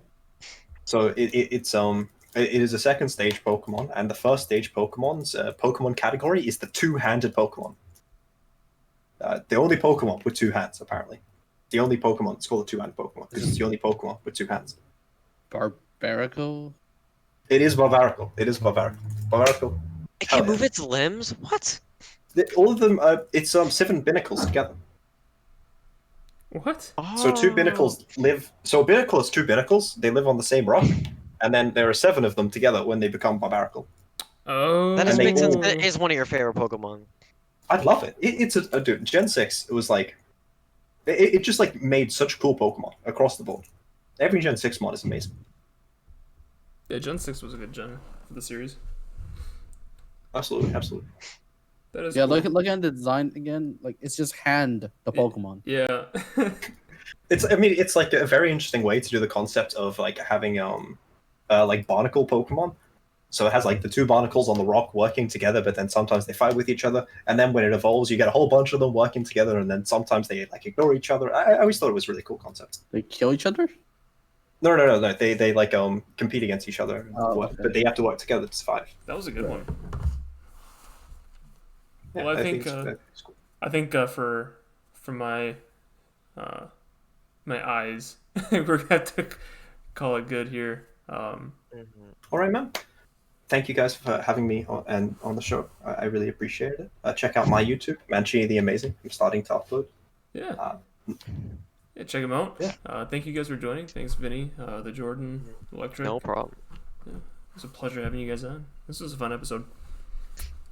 Long and fun, yes. It was our first VGC special. Yeah. VGC VGC special. extraordinaire. Don't worry. Next time we'll push it to 4 hours. little. Frog might need a couple bottles for that one. Yeah. I might need a bottle of tequila, not just a glass. Maybe wait for your next the sample to come in, Aubrey. Right. My next whiskey sampling.